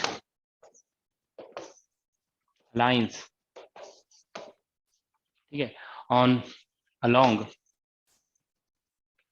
बी अप्लाइड, ठीक है, जो अप्लाइड मैग्नेटिक फील्ड के अलोंग अलाइन होता है, ठीक है ना, व्हेन, ठीक है, due to which magnetization develops. तो ये क्लासिकल थ्योरी कहता है, ठीक है ना, which aligns along magnetic field due to which magnetization develop. So however, temperature disturbs alignment. ये जो अलाइनमेंट है उसको टेम्परेचर डिस्टर्ब करता है, ठीक है ना, temperature disturbs alignment. So each atom has magnetic moment mu which aligns, ठीक है, तो ये सारे मैग्नेटिक मोमेंट मैग्नेटिक फील्ड के डायरेक्शन में अलाइन करना चाहते हैं. अगर टेम्परेचर नहीं होगा, टेम्परेचर 0 कर दोगे तो सारे के सारे मैग्नेटिक सब जो है ना मैग्नेटिक फील्ड के पैरेलल अलाइन हो जाएंगे. तो टेम्परेचर जो है ना, हाउएवर टेम्परेचर, अच्छा हाउएवर लिख दो, हाउएवर टेम्परेचर डिस्टर्ब्स, ठीक है, टेम्परेचर डिस्टर्ब्स अलाइनमेंट. ओके, सो तो दो चीजों का रोल है यहाँ पे, ठीक है ना. टेम्परेचर अगर हम 0 करेंगे, देखो इसमें मतलब पहले क्लासिकल थ्योरी ये कहता है कि टेम्परेचर अगर 10 to 0 हो जाएगा तो मैग्नेटाइजेशन जो है ना वो बेसिकली सैचुरेशन मैग्नेटाइजेशन की तरफ चला जाएगा, ठीक है ना. This will go towards saturation, ठीक है ना. तो ये सैचुरेशन मैग्नेटाइजेशन की तरफ चला जाएगा, ठीक है ना. और फिर इसका वैल्यू जो है वो बेसिकली n इंटू म्यू, जैसे भी हम लिख रहे थे ना, वो हो जाएगा बेसिकली n इंटू म्यू हो जाएगा. ओके, तो that's what it will become. Okay, लेकिन अगर हम ऐसा भी कहते हैं कि मैग्नेटिक फील्ड मान लो बहुत स्ट्रॉन्ग कर दें बी इन्फिनिटी, तो भी magnetization will go towards saturation, ठीक है ना. तो ये सैचुरेशन की तरफ चला जाएगा फिर से, ठीक है. तो फिर से ये n इंटू म्यू हो जाएगा. That's what classical theory says, ठीक है. लेकिन अगर क्या बोलते हैं, temperature is not tending to 0, ठीक है ना, magnetic field not tending to infinity, ठीक है ना, बहुत लार्ज नहीं हो रहा है मैग्नेटिक फील्ड. तो फिर यहाँ पे मैग्नेटाइजेशन जो है ना, तो फिर ये जो मैग्नेटाइजेशन होगा that will be a function of temperature और मैग्नेटिक फील्ड. तो फिर ये टेम्परेचर और मैग्नेटिक फील्ड का फंक्शन होगा. तो वही हमें पता करना है कि कैसा मतलब इसका बिहेवियर होगा, ठीक है ना. तो इसके लिए फिर देखो यहाँ पे कॉन्सेप्ट ये लगाया जाता है कि जैसे मान लीजिए एक डाइपोल है, ठीक है ना, फॉर वन डाइपोल, ठीक है ना, वन डाइपोल. जैसे ऐसे देखिए कि ये मान लीजिए मैग्नेटिक फील्ड है, ठीक है ना, और ये कोई डाइपोल है, ठीक है, दिस इज डाइपोल, ये थीटा एंगल पे है. तो इसकी एनर्जी निकालोगे ना, एनर्जी तो माइनस म्यू डॉट बी होता है दैट्स द एनर्जी, ठीक है ना. तो ये बेसिकली म्यू इंटू बी और इंटू कॉस थीटा हो जाएगा, ठीक है ना. ये बेसिकली इसकी एनर्जी हो गई. तो प्रोबेबिलिटी, ठीक है, तो इसमें हम लोग क्या करते हैं, we calculate the basically this partition function, ठीक है ना. तो ये हम लोग, तो ये देखो ये जो फॉर्म मतलब डाइपोल थीटा एंगल पे है, थीटा जो है ना कि ऑल वैल्यूज पॉसिबल है, मतलब थीटा जहाँ पे हम कह सकते हैं लाइज बिटवीन 0 and पाई, ठीक है ना, ऐसे लिख रहे हैं. तो ये जो हम कह रहे हैं ना थीटा लाइज बिटवीन 0 and पाई, अगर हम बोलते हैं तो हम मतलब क्या बोलते हैं, स्पेस क्वांटाइजेशन को कंसीडर नहीं कर रहे हैं, मतलब no space quantization, no space quantization, ठीक है. मतलब हम ऑल एंगल्स अलाउड, देखो यहाँ पे ऑल एंगल्स अलाउड, ये मान रहे हैं ऑल एंगल्स अलाउड. ओके, तो जब आप ऑल एंगल्स अलाउड एज्यूम करते हो ना, तो इसी को फिर हम लोग बोलते हैं बेसिकली कि this is actually called classical theory, ठीक है ना. यही क्लासिकल कॉन्सेप्ट है कि ऑल एंगल्स अलाउड है, ठीक है. थीटा जो है पैरेलल भी हो सकता है, एंटी पैरेलल भी हो सकता है, तो all angles allowed is actually classical theory, ठीक है ना. तो यहाँ पे पार्टीशन फंक्शन जब हम निकालते हैं ना, पार्टीशन फंक्शन तो इसमें क्या करेंगे, तो देखो सम करते हैं हम लोग e to power minus beta E ऐसे ओवर ऑल एनर्जी स्टेट्स पे सम किया जाता है, ठीक है ना. तो यहाँ पे z जब निकालते हैं ना, तो देखो कभी एग्जाम में जानते हो ऐसे क्वेश्चन भी आ सकते हैं कि डायरेक्ट पार्टीशन फंक्शन लिखने के लिए आ गया, ठीक है ना, ये भी आ सकता है. तो इसको सम करोगे ना, तो देखो ये बेसिकली कंटिन्यूअस है ना ऑल एंगल, तो इसको इंटीग्रेशन कर देते हैं हम लोग, ठीक है ना. तो e to power minus beta और e का वैल्यू आप पुट करोगे तो माइनस म्यू बी और इंटू कॉस थीटा, ठीक है. ये इस तरह से लिखा जाएगा, ठीक है ना. और अब हम इसको सम करेंगे ऑल स्टेट्स पे. तो यहाँ पे जो है ना सम ऑन ऑल एंगल्स है ना, तो इसको सॉलिड एंगल पे सम कर देते हैं ऐसे, it is summed over solid angle, ठीक है ना, क्योंकि ये स्पेस में ऐसा हो सकता है ना, देखो यहाँ पे बेसिकली ये सिचुएशन है कि जैसे मान लीजिए जेड डायरेक्शन, तो डाइपोल इधर भी हो सकता है और डाइपोल इधर भी हो सकता है, ऐसे भी हो सकता है, तो ये चारों तरफ कहीं पे भी हो सकता है ऐसे, तो ये पूरा एक कोन जैसा बनाएगा, तो इसलिए सॉलिड एंगल पे सम किया जाएगा, ठीक है, तो it will be summed over solid angle, ठीक है ना। तो हम यहाँ पे z इज इक्वल टू, ठीक है ना, तो यहाँ पे e पावर बीटा और म्यू और इंटू b और इंटू कॉस थीटा ऐसा आ जाएगा, ठीक है ना, दैट्स व्हाट वी गेट, ठीक है। और ये सॉलिड एंगल जो है ना बेसिकली, चलो अभी तो ऐसे रहने दो, ये सॉलिड एंगल हो गया, ठीक है ना, that's what we have now, okay. तो हम लोग यहाँ पे, तो ये पार्टीशन फंक्शन निकल जाएगा। अब सॉलिड एंगल का फॉर्मूला ये होता है, देखो डी ओमेगा जो है ना, हम लोग ऐसे लिख देते हैं 2 पाई, फाई का डिपेंडेंस नहीं है ना, थीटा डिपेंडेंस है, तो इसलिए ऐसे लिख दिया जाता है साइन थीटा और into cos theta, sorry sine theta into D theta. तो ये सॉलिड एंगल है, तो इसको यहाँ पे बस सब्स्टिट्यूट करना है हमें सॉलिड एंगल को, और हम 0 से पाई तक इंटीग्रेट कर देंगे, तो हमारा ये पार्टीशन फंक्शन निकल जाएगा, ठीक है। कभी अगर एग्जाम में आ गया निकालने के लिए, तो इसलिए हम चलो लिख देते हैं, देखो e to power beta mu B और इंटू कॉस थीटा, और यहाँ पे आ जाएगा 2 पाई और ये साइन थीटा और इंटू डी थीटा, ठीक है। तो बस इसमें कॉस थीटा को टी सब्स्टिट्यूट करके और इसको इंटीग्रेट कर सकते हो आप, ठीक है ना। तो इसको इंटीग्रेट करोगे ना, तो देखो z is equal to put cos theta is equal to T, आप ऐसे सब्स्टिट्यूट कर दोगे, तो यहाँ से देखिए 0 टू बेसिकली cos थीटा को टी सब्स्टिट्यूट करोगे ना, ये अभी यहाँ पे 0 से पाई तक लिमिट है, ठीक है ना, तो ये e to the power beta mu और b और इंटू यहाँ पे t आ जाएगा, ठीक है ना, यू विल गेट दिस, और यहाँ पे आ जाएगा dt, और ये 1 टू सॉरी -1 टू 1 हो जाएगा, ठीक है ना, और यहाँ पे बेसिकली 2 पाई, तो इसे आप इजीली इंटीग्रेट कर सकते हो, ठीक है ना, 1 पुट करने पे ये पॉजिटिव आएगा और नेगेटिव, तो ये बेसिकली ऐसा कुछ आ जाएगा 2 पाई और डिवाइड बाय बीटा और इंटू म्यू इंटू बी, ठीक है, that's what we are getting, beta mu B, okay. और यहाँ पे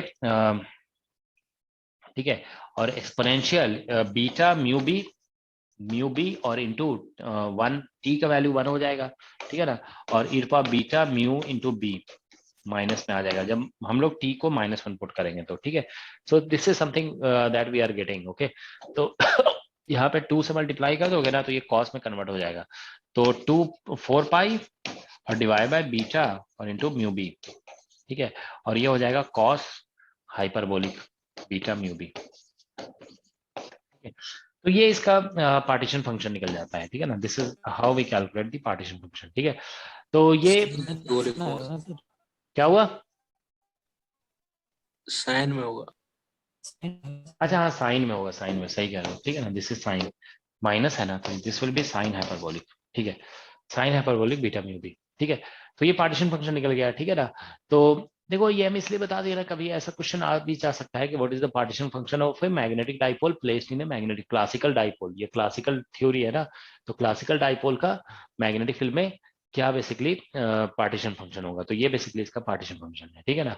तो अब हम देखो यहाँ पे मैग्नेटाइजेशन निकालना चाहते हैं, ठीक है ना, या एवरेज डाइपोल मोमेंट निकालना चाहते हैं, तो एवरेज देखो एवरेज डाइपोल मोमेंट आपको निकालना है ना, तो इसको फिर ऐसे किया जाता है, देखो जैसे probability of having a dipole moment, okay, और ये बेसिकली ठीक है। तो हम लोग यहाँ पे बेसिकली ये एवरेज डाइपोल मोमेंट ना करके हम ऐसा करते हैं ना कि एवरेज डाइपोल मोमेंट का z कंपोनेंट निकाल लेते हैं, मतलब मैग्नेटिक फील्ड के पैरेलल कंपोनेंट, ओके।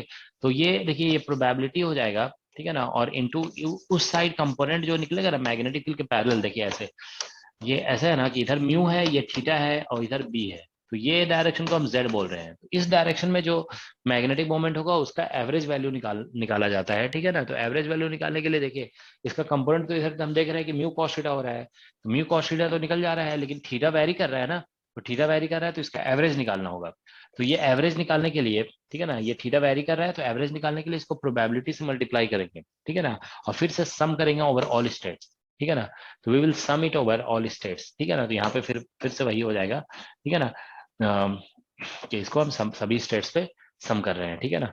तो ये प्रोबेबिलिटी हमने बताया ना, probability is equal to E to power minus beta, और ये ठीक है ना ई होता है बीटा इंटू ई, ठीक है, और डिवाइडेड बाई जेड, ठीक है, this is how we write, okay. तो जब आप इसको सम करोगे, when you sum over all states, ठीक है ना, तो ये जब यहाँ पे आप पुट करेंगे, z तो एक मतलब इंटीग्रेटेड क्वांटिटी है ना, तो ये इंटीग्रेशन के बाहर हो जाएगा, ठीक है ना। तो ये कुछ ऐसा आएगा, देखो यहाँ पे एक बार इसको हम दूसरे तरीके से निकलवा देते हैं, ठीक है। देखो यहाँ पे ये e to the power minus beta और इंटू ई, तो e, ठीक है ना, ये आ गया e की जगह पे हम लोग, ठीक है। अगर चलो एक बार बीटा ई और यहाँ पे म्यू कॉस थीटा है, ठीक है ना, म्यू कॉस थीटा और डिवाइडेड में, ठीक है ना, और ये यहाँ पे डी ओमेगा है, ठीक है ना। और z जो हम लोग यहाँ पे लिख रहे हैं ना, वो z जब यहाँ पे नीचे आएगा तो यहाँ पे इंटीग्रेशन है, ठीक है, e power minus beta E और, ठीक है ना, बीटा ई और यहाँ पे डी ओमेगा, ठीक है ना। इस तरह से ये इंटीग्रेशन बना हुआ है, ठीक है ना। तो हम लोग यहाँ पे देखिए इसको जो है ना शॉर्ट इस तरह से कर दिया जाता है, integration e to power minus beta E का वैल्यू पुट कर देते हैं, ई जो अभी लिखा गया था ना यहाँ पे प्रीवियस वाले में कि E is equal to minus mu dot B, तो ये बेसिकली माइनस म्यू बी और इंटू कॉस थीटा, तो वो चीज हम यहाँ पे पुट कर देते हैं, तो ये प्लस म्यू बी और इंटू बीटा और इंटू कॉस थीटा आ जाएगा, ठीक है। और यहाँ पे म्यू कॉस थीटा है, ठीक है, और फिर डी ओमेगा है, ठीक है। और फिर इंटीग्रेशन यहाँ पे है इसी तरह से e root of beta mu B, ठीक है, म्यू बी और इंटू कॉस थीटा, ठीक है, और यहाँ पे डी ओमेगा आ रहा है।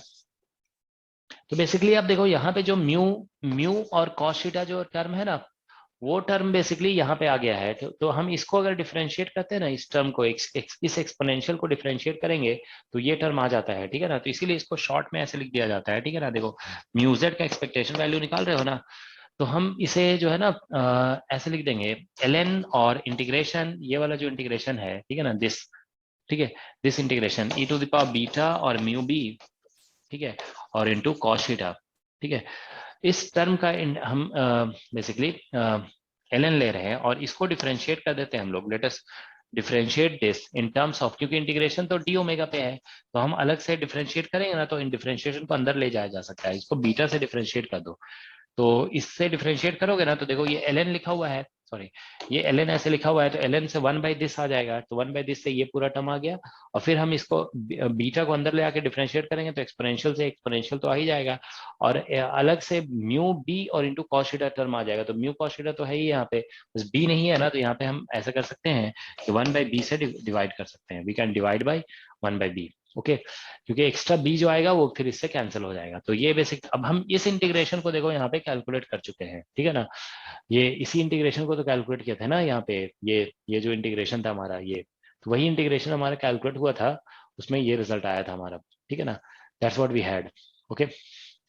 तो हम लोग यहाँ पे पुट कर देंगे, देखो यहाँ पे म्यू जेड जो पार्टीशन फंक्शन में आया था ना, ये बेसिकली पार्टीशन फंक्शन इसको लिख सकते हैं, तो ये बेसिकली ऐसा आ गया, देखो 1/b और डी डी बीटा ऑफ ये ln ऑफ दिस जो इंटीग्रेट करो ना, ये पार्टीशन फंक्शन है z, ठीक है ना, सॉरी ln z हो जाएगा, ये ln z, तो z का वैल्यू हम लोग निकाल चुके हैं, ठीक है ना।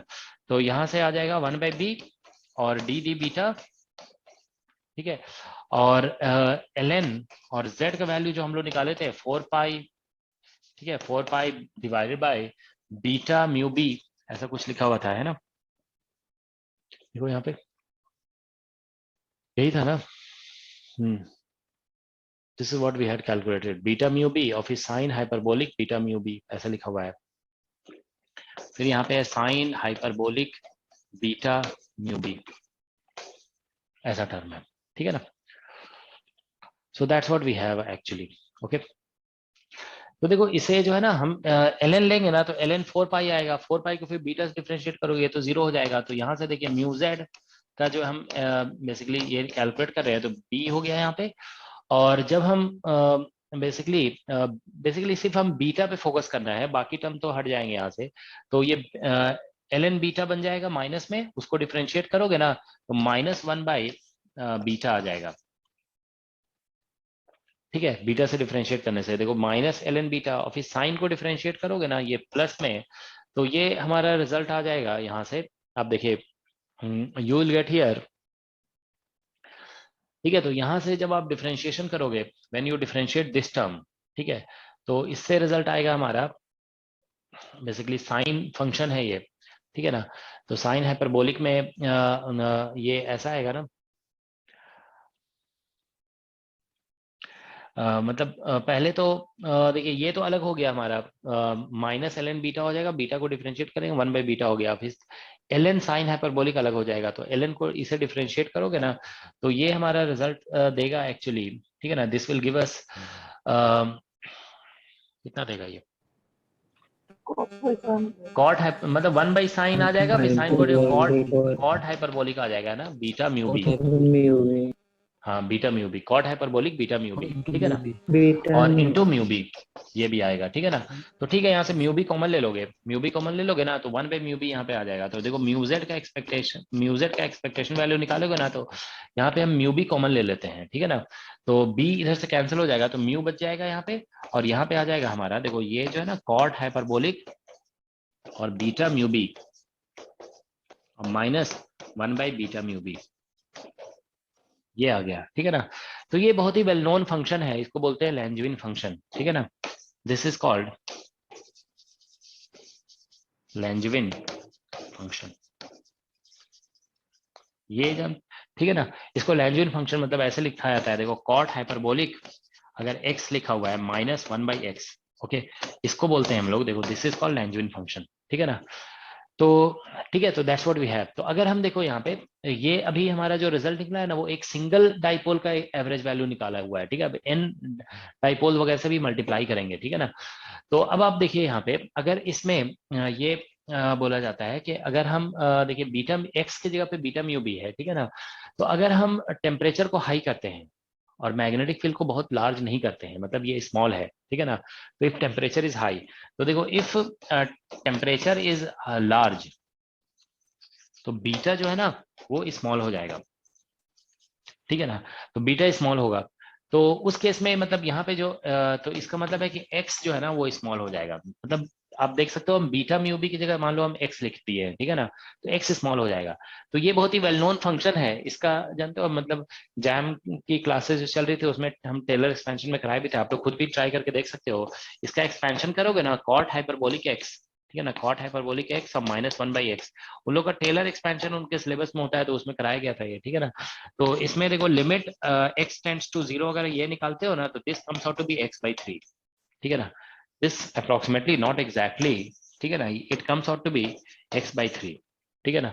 ये आप ट्राई करके देख सकते हो, लिमिट x टेंड्स टू 0 में निकालोगे ना तो ये x/3 आ जाता है, ठीक है ना। तो ये x/3 आ जाएगा, तो देखो यहाँ से म्यू जेड का एक्सपेक्टेशन वैल्यू जो निकलेगा ना वो म्यू निकल गया, और इस पूरे टर्म की जगह पे हम x/3 लिखने वाले हैं, तो x/3 का मतलब हो गया बीटा म्यू बी बाई 3, ठीक है ना।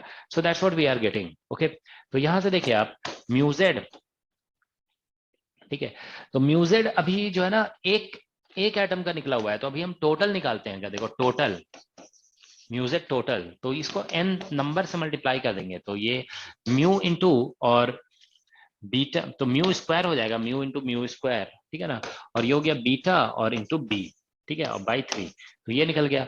तो अब हम अगर देखिए यहाँ से म्यूजेड टोटल मतलब ये टोटल मैग्नेटिक मोमेंट हो गया, तो इसको दोनों साइड हम वॉल्यूम से डिवाइड कर देते हैं, यहाँ पे वॉल्यूम से और यहाँ पे वॉल्यूम से डिवाइड करते हैं, तो ये बेसिकली जो है ना मैग्नेटाइजेशन हो जाएगा, magnetic moment per unit volume is magnetization, और ये नंबर बाई वॉल्यूम n हो जाएगा, ठीक है ना। तो ये म्यू स्क्वायर और बीटा बाई बी और ये 3 हो गया, ठीक है ना, that's what we are getting, ठीक है ना। तो ये अब देखिए मैग्नेटाइजेशन यहाँ से निकल गया ये, ठीक है ना। तो अब हम जैसे मैग्नेटाइजेशन निकल गया ना, ससेप्टिबिलिटी इज इक्वल टू, देखो ससेप्टिबिलिटी इज इक्वल टू हम लोग जानते हैं कि h/m होता है, ठीक है ना, h/m। तो h जो है हमारा, h की जगह पे आप ऐसे लिख सकते हो b divide by mu not लिख दो मान लो, ठीक है ना, b divide by mu not लिख दिया, ठीक है ना, और डिवाइड बाय मैग्नेटाइजेशन, ठीक है ना। तो मैग्नेटाइजेशन का ये वैल्यू निकल गया यहाँ से, नहीं उल्टा हम लिख दिए है ना, ये उल्टा होता है, ठीक है ना, ये ऐसा होता है, ठीक है। अभी ऐसे लिखे थे ना हम लोग, देखो मैग्नेटाइजेशन इज इक्वल टू काई m और इंटू एच, ऐसे लिखा जाता है। तो काई m जो होगा ना वो m डिवाइडेड बाई h होगा, ठीक है ना, this is m divide by h, तो ये m डिवाइड बाई b और इंटू म्यू नॉट, ऐसे लिख सकते हो। तो m का वैल्यू यहाँ से पुट कर दोगे तो b और b कैंसिल हो जाएगा, तो ये ससेप्टिबिलिटी जो निकलेगा ना यहाँ से वो देखो n into mu square individual का मैग्नेटिक मोमेंट है, ठीक है ना, और यहाँ पे, ठीक है, तो एक बीटा बच जा रहा है, बी कैंसिल आउट हो जाएगा, ठीक है, और एक म्यू नॉट आ जा रहा है यहाँ पे, ठीक है ना, और डिवाइड बाय 3 निकल रहा है, ठीक है। तो यहाँ से देखिए अब ससेप्टिबिलिटी काई एम, तो बीटा को हम 1/kBT लिख देते हैं, तो n इंटू म्यू स्क्वायर और इंटू म्यू नॉट और डिवाइडेड बाय यहाँ से 3 और ये हो गया kBT, ठीक है ना। तो यहाँ से आप देखिए कि susceptibility chi M is proportional to 1 by temperature. तो susceptibility proportional to 1 by temperature मतलब एक्सपेरिमेंटल रिजल्ट अचीव्ड है ना, ये कह सकते हो एक्सपेरिमेंटल रिजल्ट डेराइव्ड, ठीक है। तो एक्सपेरिमेंटल रिजल्ट यहाँ से डेराइव हो गया। तो और साथ में आप देखो ये सब क्वांटिटी यहाँ पे पॉजिटिव है, तो काईएम पॉजिटिव भी है, तो इसी को हम लोग क्लासिकल थ्योरी ऑफ पैरामैग्नेटिज्म कहते हैं। तो ये it is nothing but you know a little application of EMT and stat mech. Stat mech में आप देख रहे हो कि हम लोग पार्टीशन फंक्शन निकाले, और स्टैटमेक में जिस तरह से हम लोग एवरेज वैल्यू निकालते हैं, ठीक है ना, वो निकाल दिया गया है यहाँ पे। Average value of dipole moment का जेड कंपोनेंट निकाल दिया गया प्रोबेबिलिटी से मल्टीप्लाई करके, ठीक है ना। बस ध्यान रखोगे सॉलिड एंगल पे इंटीग्रेशन किया गया है, ठीक है ना। So that's what we are getting, okay. Exam में जानते हो क्या क्या पूछा जा सकता है, एग्जाम में जानते हो ये चीज पूछा जा सकता है, this is important, okay, this can be asked in exam, okay, क्योंकि ये इतना स्ट्रेट फॉरवर्ड नहीं है, ठीक है, इट इज नॉट इजी। ये प्रूव करना कि x/3 है वो इजी नहीं है, ठीक है, मतलब आपको थोड़ा सा एफर्ट लगाना पड़ेगा, मतलब टेलर एक्सपेंशन पे कमांड होना चाहिए तभी प्रूव हो पाएगा, ठीक है। तो ठीक है, या लिमिट्स पे कमांड होना चाहिए, लिमिट निकालने में वहां पे डिफिकल्टी होती है थोड़ी सी, ठीक है ना। So that is one thing. Second thing जो पूछा जा सकता है यहाँ पे, आप देखिए यहाँ से ससेप्टिबिलिटी जो है ना प्रोपोर्शनल टू, आप देख रहे हो कि बेसिकली नंबर डेंसिटी के प्रोपोर्शनल आ रहा है। तो कभी क्वेश्चन इस तरह से पूछा जा सकता है कि नंबर डेंसिटी वगैरह से रिलेट करके पूछ दिया जा सकता है क्वेश्चन, ठीक है ना। So that's what we are getting, okay, ठीक है। तो ये हमारा क्लासिकल थ्योरी है। तो मतलब देखो एक्सपेरिमेंटल रिजल्ट यही है कि susceptibility is proportional to 1 by temperature, ठीक है ना। ससेप्टिबिलिटी 1 बाय टेम्परेचर के प्रोपोर्शनल होता है, यही एक्सपेरिमेंटल रिजल्ट है। तो जो हम थ्योरी पढ़ते हैं ना मैग्नेटिज्म की, तो इस थ्योरी में हम इसी चीज को डेवलप करने की कोशिश करते हैं, we try to derive it, okay. तो अब जानते हो जैसे इसमें डेराइव किया जा रहा है तो इसमें वेरियस थिंग्स यूज कर रहे हैं ना, तो इसमें एग्जाम में क्वेश्चन जो है ना इन चीजों के बारे में भी पूछा जा सकता है। जैसे मान लीजिए हमने इंडिविजुअल डाइपोल का जैसे एक्सपेक्टेशन वैल्यू निकाले, मतलब एवरेज वैल्यू ऑफ ये मैग्नेटिक मोमेंट निकल गया, ठीक है ना। तो average value of magnetic moment कितना निकला, या फिर मैग्नेटाइजेशन कितना निकला, ठीक है ना। ये सब चीजें भी पूछी जा सकती है एग्जाम में, ठीक है ना।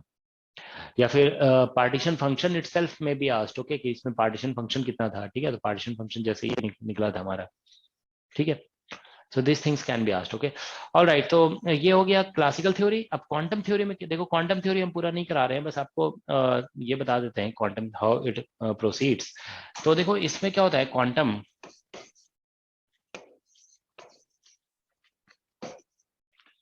ओके, सो नाउ क्वांटम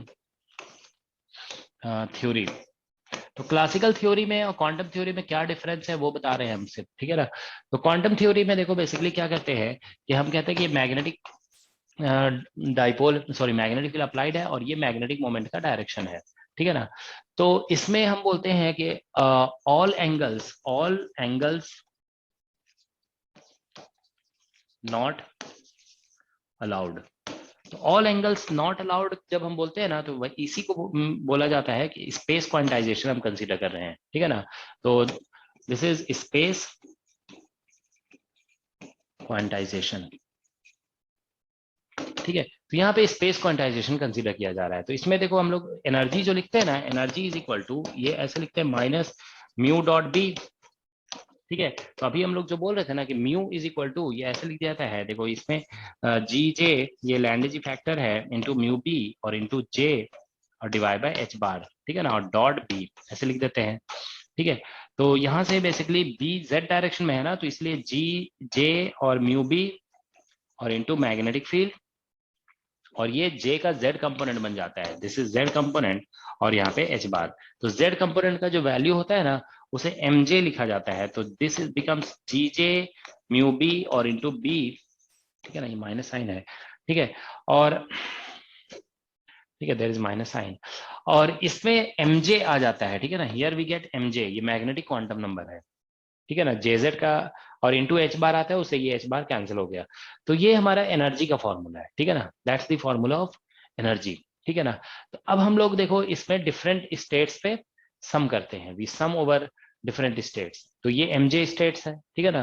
तो हम लोग इसमें जब पार्टीशन फंक्शन निकालते हैं ना, तो बेसिकली ऐसा होगा कि ये e to the power minus beta E और summation over all energy states, ठीक है।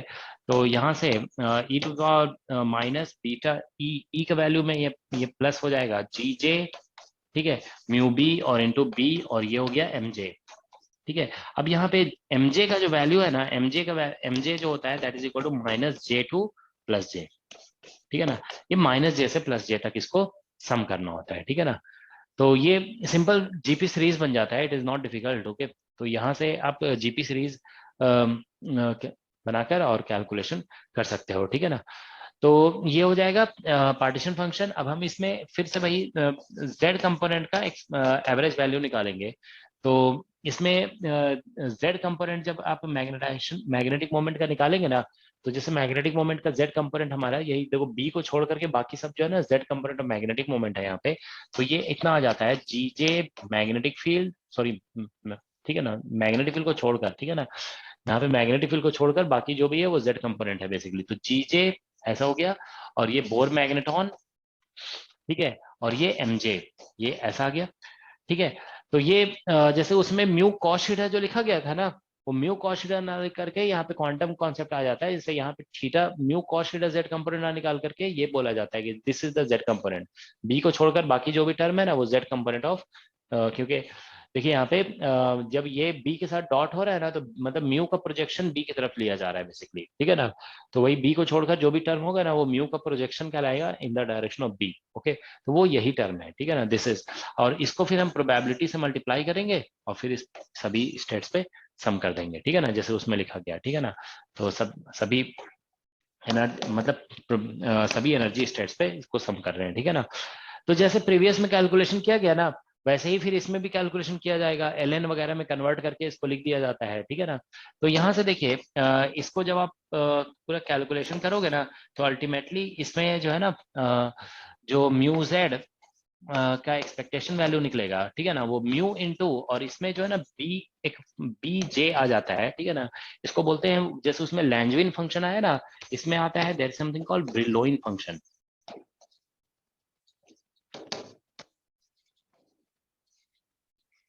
Okay, so here you obtain Brillouin function, ठीक है। तो इस चीज को अगर हम नहीं भी पढ़ते हैं ना तो कोई बात नहीं, ठीक है, बेसिकली ठीक है, जस्ट एक ब्रीफ इंफॉर्मेशन होना चाहिए। हमें लगता नहीं है इससे क्वेश्चन आएगा, क्योंकि कैलकुलेशन थोड़ा सा स्लाइटली कॉम्प्लिकेटेड होता है, ठीक है ना। मतलब ये तो ठीक है, ये मतलब ठीक है, जीपी सीरीज होता है, ठीक है, लेकिन मतलब उसको फिर रीअरेंज वगैरह करके थोड़ा सा लिखने में मतलब स्लाइटली कॉम्प्लिकेटेड होता है, बहुत कॉम्प्लिकेटेड नहीं है, ठीक है। तो ये बेसिकली ब्रिलोइन फंक्शन आ जाता है यहाँ पे, ठीक है। तो देखो ब्रिलोइन फंक्शन जो है ना वो भी बेसिकली उसी तरह का है जैसे वो उसमें कॉट हाइपरबोलिक वगैरह आया था, तो इट इज समवॉट सिमिलर। तो ये हम देखो ब्रिलोइन फंक्शन यहाँ पे लिखते रहे, ब्रिलोइन फंक्शन क्या होता है, जैसे बीजे एक्स अगर आप लिखोगे ना, तो यहाँ पे एक मिनट, यहाँ पे आर्ग्यूमेंट जो आता है, देखो यहाँ पे जो आर्ग्यूमेंट आएगा ना वो बेसिकली कितना आएगा, क्योंकि हम समेशन तो जे पे कर रहे होंगे, ठीक है ना। यहाँ पे आप देखिए समेशन जो है जे पे हो जाएगा, ठीक है ना, यहाँ पे, ठीक है ना। तो समेशन इस पे जे पे एम जे पे हो जाएगा, तो इसमें जे बेसिकली इंक्लूड हो जाएगा, ठीक है ना। तो इसमें जो आर्ग्यूमेंट आएगा ना वो जी जे और म्यू बी और इंटू बी और एक शायद जे आएगा, ठीक है ना। That's what you will get here, okay. इस तरह का बेसिकली टर्म होगा यहाँ पे, ठीक है ना, there will be a term J here, okay. तो ये मतलब आर्ग्यूमेंट यहाँ पे हम x जैसे उस प्रीवियस केस में आप देख रहे थे ना, म्यू बी इंटू बी इस तरह से और इंटू म्यू आ रहा था आर्ग्यूमेंट में, तो इसमें आर्ग्यूमेंट यही आएगा, जी जे ये लैंडेज फैक्टर कहलाता है, ठीक है ना। तो दैट्स द आर्गुमेंट, ओके। और इसका जो फॉर्मूला होता है, देखो हम एक मिनट देख के बताते हैं, देखो इसका फॉर्मूला जो होता है ना स्लाइटली कॉम्प्लिकेटेड है, ठीक है। So this comes out to be, हाँ देखो ये जो है ना इसका आर्गुमेंट,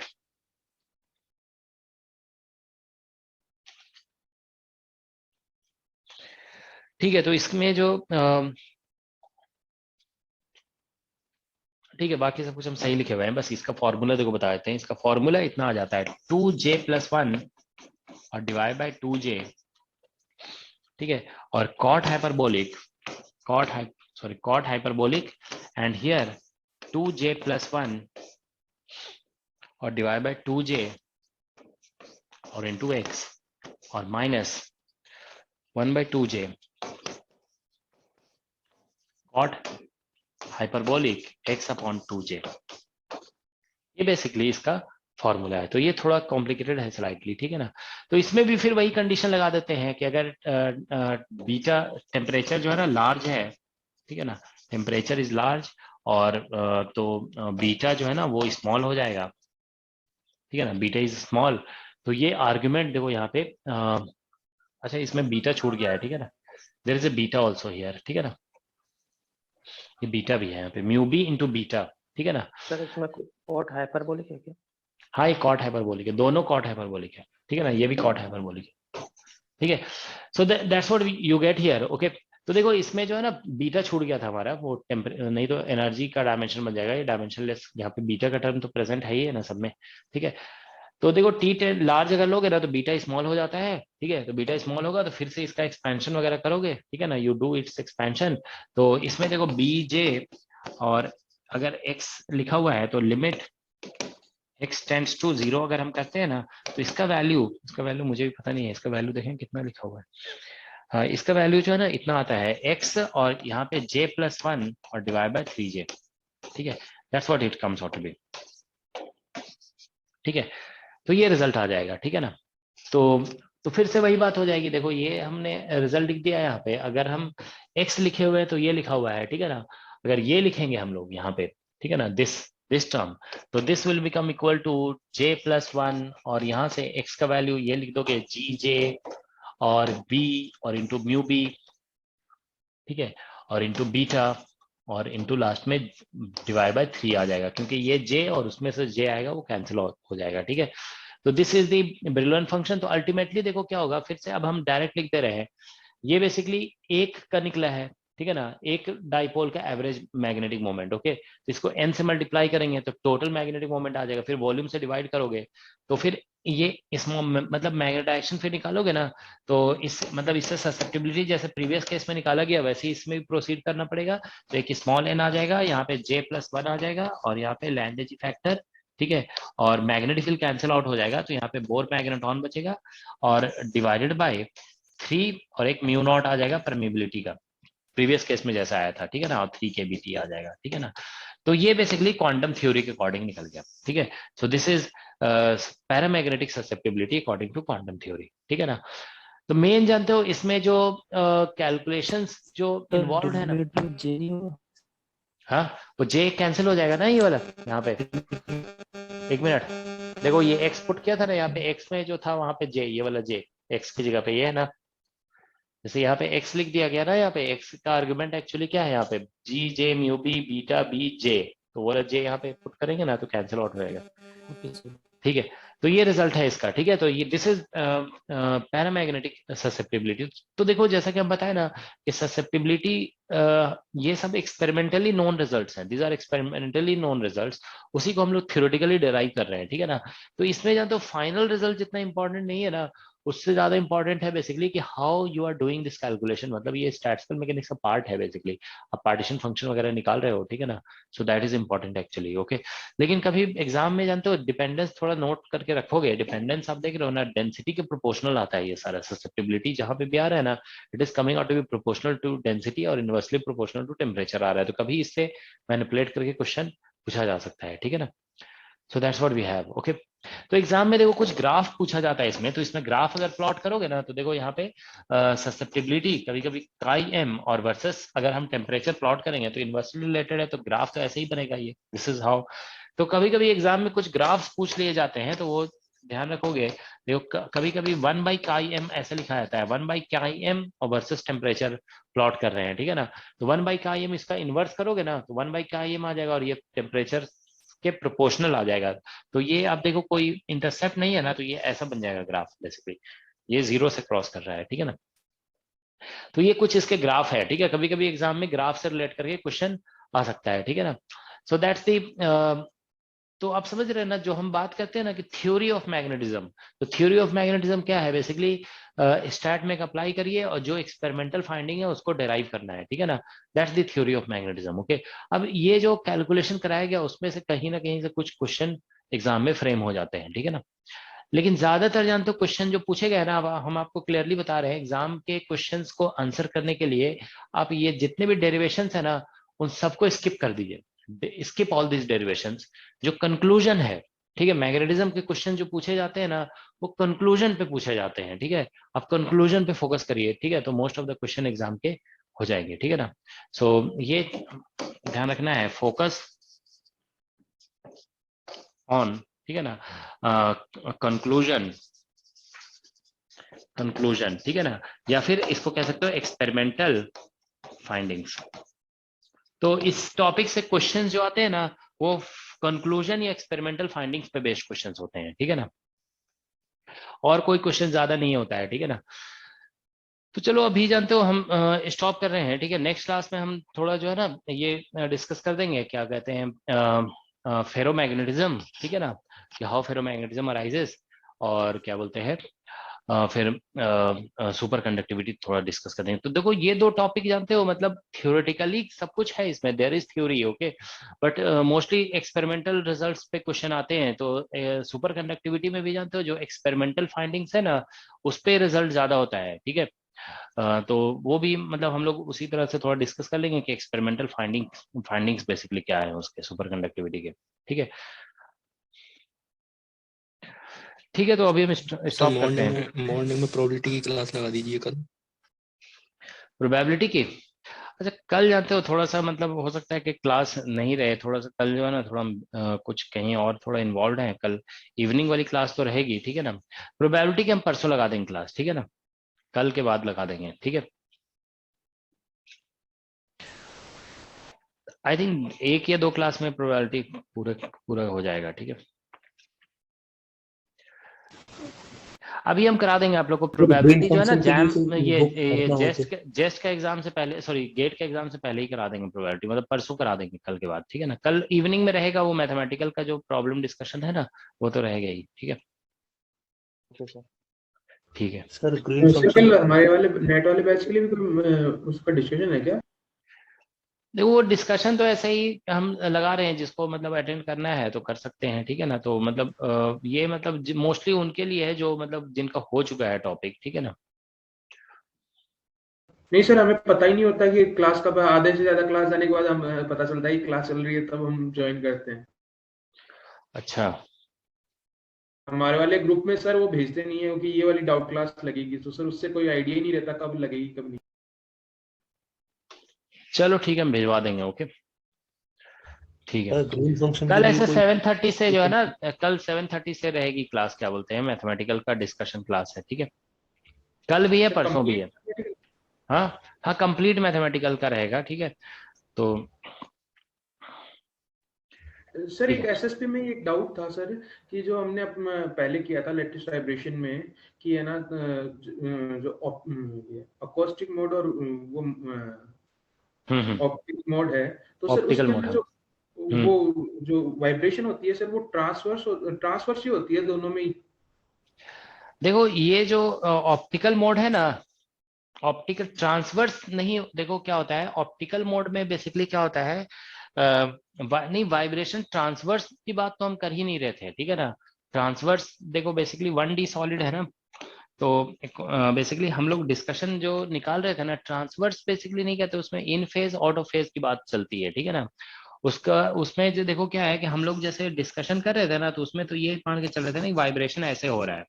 अब बताइए इस तरह से वाइब्रेट, आप जैसे ये लैटिस है, आप बताइए आप इस तरह से वाइब्रेशन निकाले थे या इस तरह से, जब डिस्कशन चल रहा था तो हम ऐसे किए थे ना वाइब्रेशन, इस तरह से, मतलब लैटिस जो 1D लैटिस है तो उसी के लॉन्ग, तो ये वाइब्रेशन जो है ना लॉन्गिट्यूडिनल वाइब्रेशन ही है, दिस इज लॉन्गिट्यूडिनल वाइब्रेशन, ठीक है ना।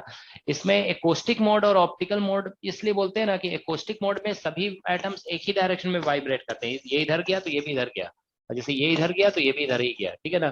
तो मतलब हम बोलते हैं एकोस्टिक मोड में इन फेज ऑसिलेशन होता है, ये दोनों एटम्स इन फेज होते हैं, और जो ऑप्टिकल मोड है ना उसमें अपोजिट होता है कि मतलब एक एटम जो है इधर जा रहा है तो दूसरा इधर जा रहा है, तो ये आउट ऑफ फेज ऑसिलेशन होता है सर आपने एक ऑप्टिकल। बार ओमेगा डी था करवाया, उसमें सर 2/VT² प्लस 1/VL², उसमें सर आपने ट्रांसवर्स और अमिट्यूडनल था लिया उसमें नहीं वो सर 3D के लिए, 3D के लिए किए थे ना, अच्छा 3D के लिए। 1D एटम में तो को ऐसे ही, लेके। हाँ वो 3D के लिए था, ठीक है।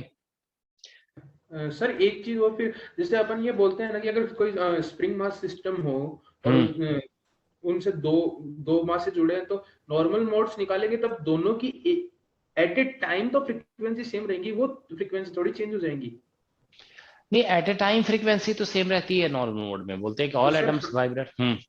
तो ये लास्ट टेस्ट में क्वेश्चन था, उसके अंदर सर उन्होंने वो उसके ऊपर वो एक की दे रहे हैं, वो बोल रहे हैं एक टाइम पे दोनों की एक साथ एक सेम नहीं बता रहे। नहीं नहीं, एक टाइम पे दोनों सेम ही होती है फ्रीक्वेंसी। क्योंकि हमने दो फ्रीक्वेंसी निकाल ली, तो मतलब ये है कि एक टाइम पे तो दोनों की या तो ये रहेगी या तो ओमेगा 1 रहेगी या ओमेगा 2 रहेगी। या यस यस, नॉर्मल मोड में, लेकिन नॉर्मल मोड में, ठीक है ना, अगर नॉर्मल जैसे मोड नहीं नॉर्मल मोड में। Okay normal sir. मोड अगर नहीं बोला जाएगा तो डिफरेंट भी हो सकता है, ठीक है। ठीक है, चलो फिर नेक्स्ट क्लास में तो डिस्कस करेंगे, ठीक है। कल सर वो वाला मॉर्निंग में क्वेश्चन फिर आपको कोई क्लास टेलीग्राम पे क्या कि वो कंफर्म करने के लिए कि वो सही है या नहीं, वो टेस्ट का क्वेश्चन है। क्वेश्चन एक बार हमें सेंड कर दोगे, ठीक है ना, हम देख लेंगे, ठीक है। ओके ठीक है, सर उसे इस वाला जो टेस्ट हुआ था, उस टेस्ट में भी दो स्प्रिंग दी थी जिससे मास अटैच थे 2m का और n का, और जिसके स्प्रिंग कांस्टेंट भी डिफरेंट थे। उसमें भी क्वेश्चन ऐसा ही था कि जो नॉर्मल मोड था तो उसमें ऑप्शन तो ऐसा ही होना चाहिए था कि नॉर्मल मोड सारे आइटम्स के लिए फ्रिक्वेंसी सेम रहेगी जो कि आ रही थी हमारी, लेकिन उसमें ऑप्शन ऐसा था कि एक एम मतलब एक स्प्रिंग कांस्टेंट के लिए डिफरेंट और 2 के स्प्रिंग कांस्टेंट के लिए डिफरेंट, ऑप्शन में इस तरीके से था। और आंसर सी मतलब राइट भी ऐसा ही कुछ आंसर था। वो वाला ऑप्शन रॉन्ग था जिसमें था कि सारे मोड्स की सारे एटम्स मतलब जो एटम 2m और m दिए थे उनके दोनों की सेम रहेगी, ये वाला रॉन्ग था उसके अंदर। नहीं रॉन्ग तो नहीं होना चाहिए। एक बार जानते हो कभी कभी गलत आंसर भी टिक कर देते हैं लोग, ठीक है ना, वो गलत, वो रॉन्ग नहीं होगा, ठीक है ना। वही वही होगा इसमें आंसर करेक्ट कि जिसमें सभी का फ्रीक्वेंसी सेम है। नॉर्मल मोड का डेफिनेशन यही होता है, ठीक है ना, कि all atoms vibrate with equal frequency. Okay, चलो हम एक बार देख लेंगे क्वेश्चन, ठीक है ना। सर हमने आपको वो टेलीग्राम पे भेजा है, वो क्वेश्चन आप चाहे तो देख सकते एक minute. 2 beats so much to can move without friction along they are connected then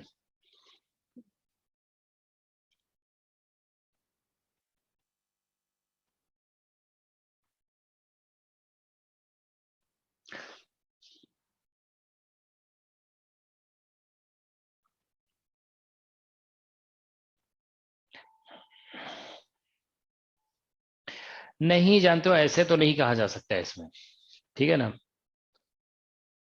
2 beats so much move without friction on horizontal wire, they are connected to 2 fixed walls।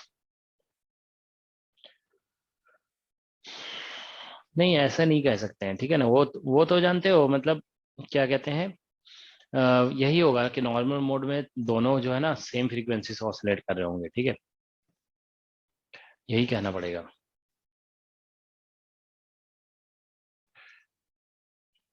उसमें दो ऑप्शन और नहीं लिखा हुआ है, ठीक है, दो ऑप्शन और। चलो हम देख लेंगे क्वेश्चन, हम नेक्स्ट क्लास में इसको डिस्कस कर देते हैं, ठीक है ना, जो भी क्वेश्चन है, ठीक है। ठीक है, तो अभी